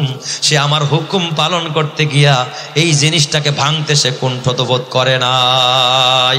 এই জন্যে আমি আয়াজকে বেশি ভালোবাসি। এই জন্য কসম আল্লাহর, যারা আল্লাহর হুকুমের সামনে, ইব্রাহিম খলিলুল্লাহ নিজের কলিজার টুকরা সন্তানের গলায় ছুরি চালাইছে, বলেন তো একটা পিতার কাছে পুত্রের মূল্য কম না বেশি? তারপরও পিতা হইয়া পুত্রের গলায় ছুরি চালাইছে, বলেন তো তার কাছে পুত্রের মূল্য হয়েছে না আল্লাহর মূল্য হয়েছে? আল্লাহর হুকুমের মূল্য হয়েছে। এ আমার বাজান, অনেক বাবা এমন আছে নিজের দামি সম্পদটা আল্লাহর রাস্তায় দিয়ে দেয়, কবরস্থানে দিয়ে দেয়, মসজিদে দিয়ে দেয়, মাদ্রাসায় দিয়ে দেয়, নিজে না খায়া আরেকজনরে দিয়ে দেয়। কসম আল্লাহর, যেই মানুষটা নিজের চাইতে আরেকজনরে প্রাধান্য দেয়, ওই মানুষটাকে এমন এক জান্নাত আমার আল্লাহ দিবে, যেই জান্নাতের নিয়ামত পায়া ওই মানুষটা মহা খুশি হয়ে যাবে। চিৎকার মেরে কোন সুবহানাল্লাহ। এক হাদিসের মধ্যে আসছে আল্লাহ তাআলা কেমন জান্নাত দিবে। হাদিসে কুদসিতে আল্লাহ জাল্লা শানহু বলে, আদাতু লি ইবাদিয়াস সালিহিন মা লা আইনুন রাআত ওয়ালা উযনুন সামিআত ওয়ালা খাতারা আলা কলবি বাশার। আল্লাহ তাআলা একজন জান্নাতীকে কেমন জান্নাত দিবে, যা কোনো চোখ দেখে নাই, কান শুনে নাই, অন্তর কল্পনা করে নাই। এর চাইতে দামি জান্নাত আল্লাহ তাআলা একজন নিম্ন শ্রেণীর জান্নাতি মানুষকে দান করে দিবে। যেরকম সুবহানাল্লাহ। ওই জান্নাত আছে না নাই? ওই জান্নাত রাখছে আল্লাহ কিসের বিনিময়ে? জান আর আরো জোরে কান, ওই জান্নাত রাখছে কিসের বিনিময়ে? জান এবং মালের বিনিময়। এই জন্য জানকে কিন্তু বুঝা শুনা খরচ করতে হবে। খালি বাবা দুনিয়ার রাজনীতির পিছনে জীবন দিলে হবে না, মার্কার পিছনে জীবন দিলে হবে না। মসজিদেও সময় দেওয়া লাগবে, আল্লাহর জন্য সময় দেওয়া লাগবে। এ আমার বাবা, আমি আর লম্বা করব না, সময় শেষের দিকে, আপনাদের খাবারও প্রস্তুত হয়ে গেছে। আমি সব মিলায়া এই 5-10 মিনিটের মধ্যে আমি মোনাজাত দিয়ে দিব। আল্লাহ তুমি আমাদের সবাইকে জান্নাতি করে দাও। জোরে কান আমিন। এ আমার বাবা, তোমাদের হাতে পায়ে ধরে বলি রে যুবক ভাই, ওই জান্নাতের ভিতরে আল্লাহ তাআলা কত নাজ নিয়ামত রাখছে। দুনিয়ায় আর কি নিয়ামত পাইছো, কি নিয়ামত পাইছো? দুনিয়ার নিয়ামতের মধ্যে সুখ শান্তির মধ্যেও দুঃখ আছে, কিন্তু আখিরাতের সুখের মধ্যে কোনো দুঃখ নাই, আর জাহান্নামের দুঃখের মধ্যেও কোনো সুখ নাই। ওই চিরদিন তুমি অনন্তকাল সুখে থাকবা ওই জান্নাতের ভিতরে। আল্লাহ নবী বলেন, আল্লাহ তাআলা একদিন জান্নাতের মধ্যে আল্লাহ তাআলা প্রবেশ করবেন। প্রবেশ কইরা আল্লাহ তাআলা জান্নাতীদেরকে জিজ্ঞাসা করবেন, ইয়া আহলাল জান্নাহ, এ জান্নাতীরা, হাল আজিদুকুম, এই তোকে কি আরেকটু নিয়ামত বাড়ায় দিমুনি? সুবহানাল্লাহ বলেন সবাই। আমাদের দেশে দেখবেন মেহমানরা যখন খাইতে বসে বাড়িওয়ালা অনেক সময় বের হয় না, এইখানে একটু দাও, এই ভাই আপনার একটু লাগবে নাকি, এরকম বলে না? আল্লাহ তাআলা জান্নাত পরিদর্শনে বের হইয়া আল্লাহ তাআলা কোনো একটা মুহূর্তে জিজ্ঞাসা করবে, হাল আজিদুকুম, এই তোমাকে কি আর একটু নিয়ামত বাড়ায় দিবনি? সুবহানাল্লাহ জোরে কোন সবাই। ওরা কইবা আল্লাহ এত নিয়ামত দিছো, এর থেকে আরো নিয়ামত কি বেশি আসেনি? সুবহানাল্লাহ জোরে কোন সবাই। আল্লাহ এর থেকে কি আরো কঠিন আরো বড় কোনো নিয়ামত হয় নাকি? আল্লাহ এর থেকে দামি কোনো নিয়ামত হয় নাকি? আল্লাহ তাআলা বলবে, বান্দা মা তাশতাহি আনফুসুকুম ওয়া লাকুম ফিহা মা তাদউন। একটা ফল খাবে, এক ফলের মধ্যে 70 রকমের মজা। আরেকটু জোরে কান সুবহানাল্লাহ। এক ফলের মধ্যে কয় রকমের মজা হবে? 70 রকমের মজা হবে এক ফলের ভিতরে। এক বিধর্মী প্রশ্ন করেছে, এক ফলে এত মজা কেমনে হয়? এ আমার বাবা দেখবেন, একই কোরআন সূরা ফাতিহা আমি পড়লে এক রকমের মজা, আব্দুর রহমান সুদাইস কাবার ইমাম পড়লে আরেক রকমের মজা, এই বক্তার কণ্ঠে এক রকমের মজা, আরেক বক্তার কণ্ঠে আরেক রকমের মজা। এক সূরায় যদি এত মজা হয়, জান্নাতের এক ফলে 70 কেন 70,000 মজা হইলেও শেষ হবে না। চিৎকার মেরে কোন সুবহানাল্লাহ। ঠিক না বেঠিক? জান্নাতের ভিতরে এত খাবে, কিন্তু জান্নাতীরা কখনো প্রস্রাব করবে না, পায়খানা করবে না, এত শরবত খাবে। মাসারুল জান্নাতিল্লাতী উইদাল মুত্তাকুন। ওই জান্নাতের দৃষ্টান্ত আল্লাহ পেশ করতেছে। আল্লাহ তাআলা বলে, ফিহা আনহারুম মিন মাইন গায়রি আসিন। আল্লাহ তাআলা আর্সেনিক মুক্ত, ময়লা মুক্ত, একেবারে স্বচ্ছ পরিষ্কার ঝলমলে পানি আল্লাহ তাআলা জান্নাতীদেরকে পান করাবে। এক রকমের ঝর্ণা থাকবে। আল্লাহ তাআলা বলে, ওয়া আনহারুম মিন লাবানিন লাম ইয়াতাগায়্যার তা'মুহু। দুধের নহর থাকবে, জীবনে তার স্বাদ পরিবর্তন হবে না। আমরা দুধ যদি রাইখা দেই সকালবেলা নষ্ট হয়ে যায়, কিন্তু জান্নাতের দুধ কখনো নষ্ট হবে না। ওয়া আনহারুম মিন আসালিম মুসাফফা। আল্লাহ তাআলা স্বচ্ছ মধুর ঝর্ণা রাখবে জান্নাতে। ওয়া আনহারুম মিন খামরিন লাজ্জাতিল লিশারিবিন। আল্লাহ তাআলা খমর, তার মানে হলো মদের মতো এক ধরনের পানীয় বস্তু, যেটা খাইলে মাতাল হবে না, মানুষের অচেতনতা আসবে না, শুধু মজা আর মজা। ওই সমস্ত পানীয়র ব্যবস্থা আল্লাহ জান্নাতের মধ্যে রাখছে। এত সুন্দর সুন্দর খাবার, এত খাবার খাবে, তারপরে কেন তাদের পিপাসা, আরে প্রস্রাব হবে না, পায়খানা হবে না, এত ফল খাইলো, এত খাবার খাইলো, এগুলো কোথায় যাবে? এই আমার বাবা হাদিসের মধ্যে আসছে, আল্লাহর নবী বলেন, এই খাবার খাইয়া তারা একটা ঢেকুর দিবে। একটা ঢেকুর দিলে দেখবেন আমাদের দেশে কেউ যদি বিরিয়ানি খাইয়া ঢেকুর দেয়, সুগ্রাণ কয় না পচা গন্ধ কয়? পচা গন্ধ কয়। আর যদি পেঁয়াজ খাইয়া ঢেকুর একটা মারে, এ বাবা কোনো অনুষ্ঠানে খাইয়া ইসা যদি ঢেক মারে, এক ঢেকে পুরা মজলিস নষ্ট। কিন্তু জান্নাতের ভিতরে জান্নাতীরা এত নাজ নিয়ামত খাওয়ার পরে একটা ঢেকুর দিবে। ঢেকুর দেওয়ার সাথে সাথে পুরা ওই এলাকাটার ভিতরে মেশকো আম্বরের ঘ্রাণে মোহিত হয়ে যাবে। চিৎকার মেরে কান্না আল্লাহু আকবার। এ আমার বাজান, আমি এখনই শেষ করে দিব, অল্প সময়ের ভিতরে মোনাজাতের দিকে যাব। কিন্তু শেষ করার আগে যেই কথাটা বলতেছিলাম, কোন জান্নাত পাবেন জান আর মাল দিলে, একটু বিবরণ দিছি, 2 মিনিটেই শেষ করে দিচ্ছি। এক সাহাবী নবীজির ওই মজলিসের মধ্যে হাজির ছিলেন। ওই সাহাবী ডাক দিয়া কয়, ইয়া রাসূলুল্লাহ, ইয়া হাবিবাল্লাহ, আমি তো ঘোড়া চালায়া অভ্যস্ত, ঘোড়া চালাইতে আমার বড় ভালো লাগে। নবীজি, আমি কি জান্নাতের মধ্যে হালফিল জান্নাতি হুমরন, হুজুর আমি কি খাইলুন কোনো ঘোড়া পামো কিনা? আল্লাহর নবী ডাক দিয়া কয়, ও সাহাবী, ঘোড়ার মধ্যে উত্তম ঘোড়া হলো লাল ঘোড়া। দেখবেন মোটরসাইকেল যারা চালায়, মোটরসাইকেলের মধ্যে কিছু উত্তম আর অনুত্তম আছে না নাই? কিছু দামি আর কম দামি আছে না নাই? ঘোড়ার ভিতরে কিছু দামি ঘোড়া আছে, লাল ঘোড়া। ওই যুগের লাল ঘোড়া মানে এই যুগের একটা হেলিকপ্টারের মতো দাম। রাজা বাদশারা যেই শাহী ঘোড়ায় চলতো।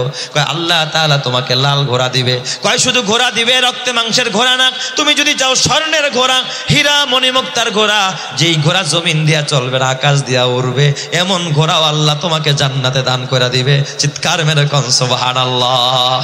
বলেন তো ওই জান্নাত রেখেছেন যিনি, তিনি কে? আল্লাহ। এ আমার বাবা, ওই জান্নাতের ভিতরে একজন থার্ড ক্লাসের জান্নাতীকে আল্লাহ তাআলা সেবক দিবে, খাদেম দিবে। কম করে হলেও আল্লাহ তাআলা একজন জান্নাতীকে ৮০,০০০ খাদেম দিবে, সেবক দিবে। জোরে জোরে কন্না আল্লাহু আকবার। ৮০,০০০ খাদেম, এরা শুধু খেদমত করবে। এ আমার বাজান, এত খাদেম দিয়া কি করবো? এরা সংবর্ধনা জানাবে। আর একজন জান্নাতীকে আল্লাহ তাআলা ৭২ জন করে হুর দিবে, হুর। এই হুররা কত সুন্দর হবে, তারা যদি একটু হাসি দেয় মনে হয় যেন মুক্তা ঝরতেছে। এই হুররা তোমার বিনোদনের জন্য তোমার পাশে বসে থাকবে, যাদের প্রস্রাব হবে না, পায়খানা হবে না, বীর্যপাত হবে না।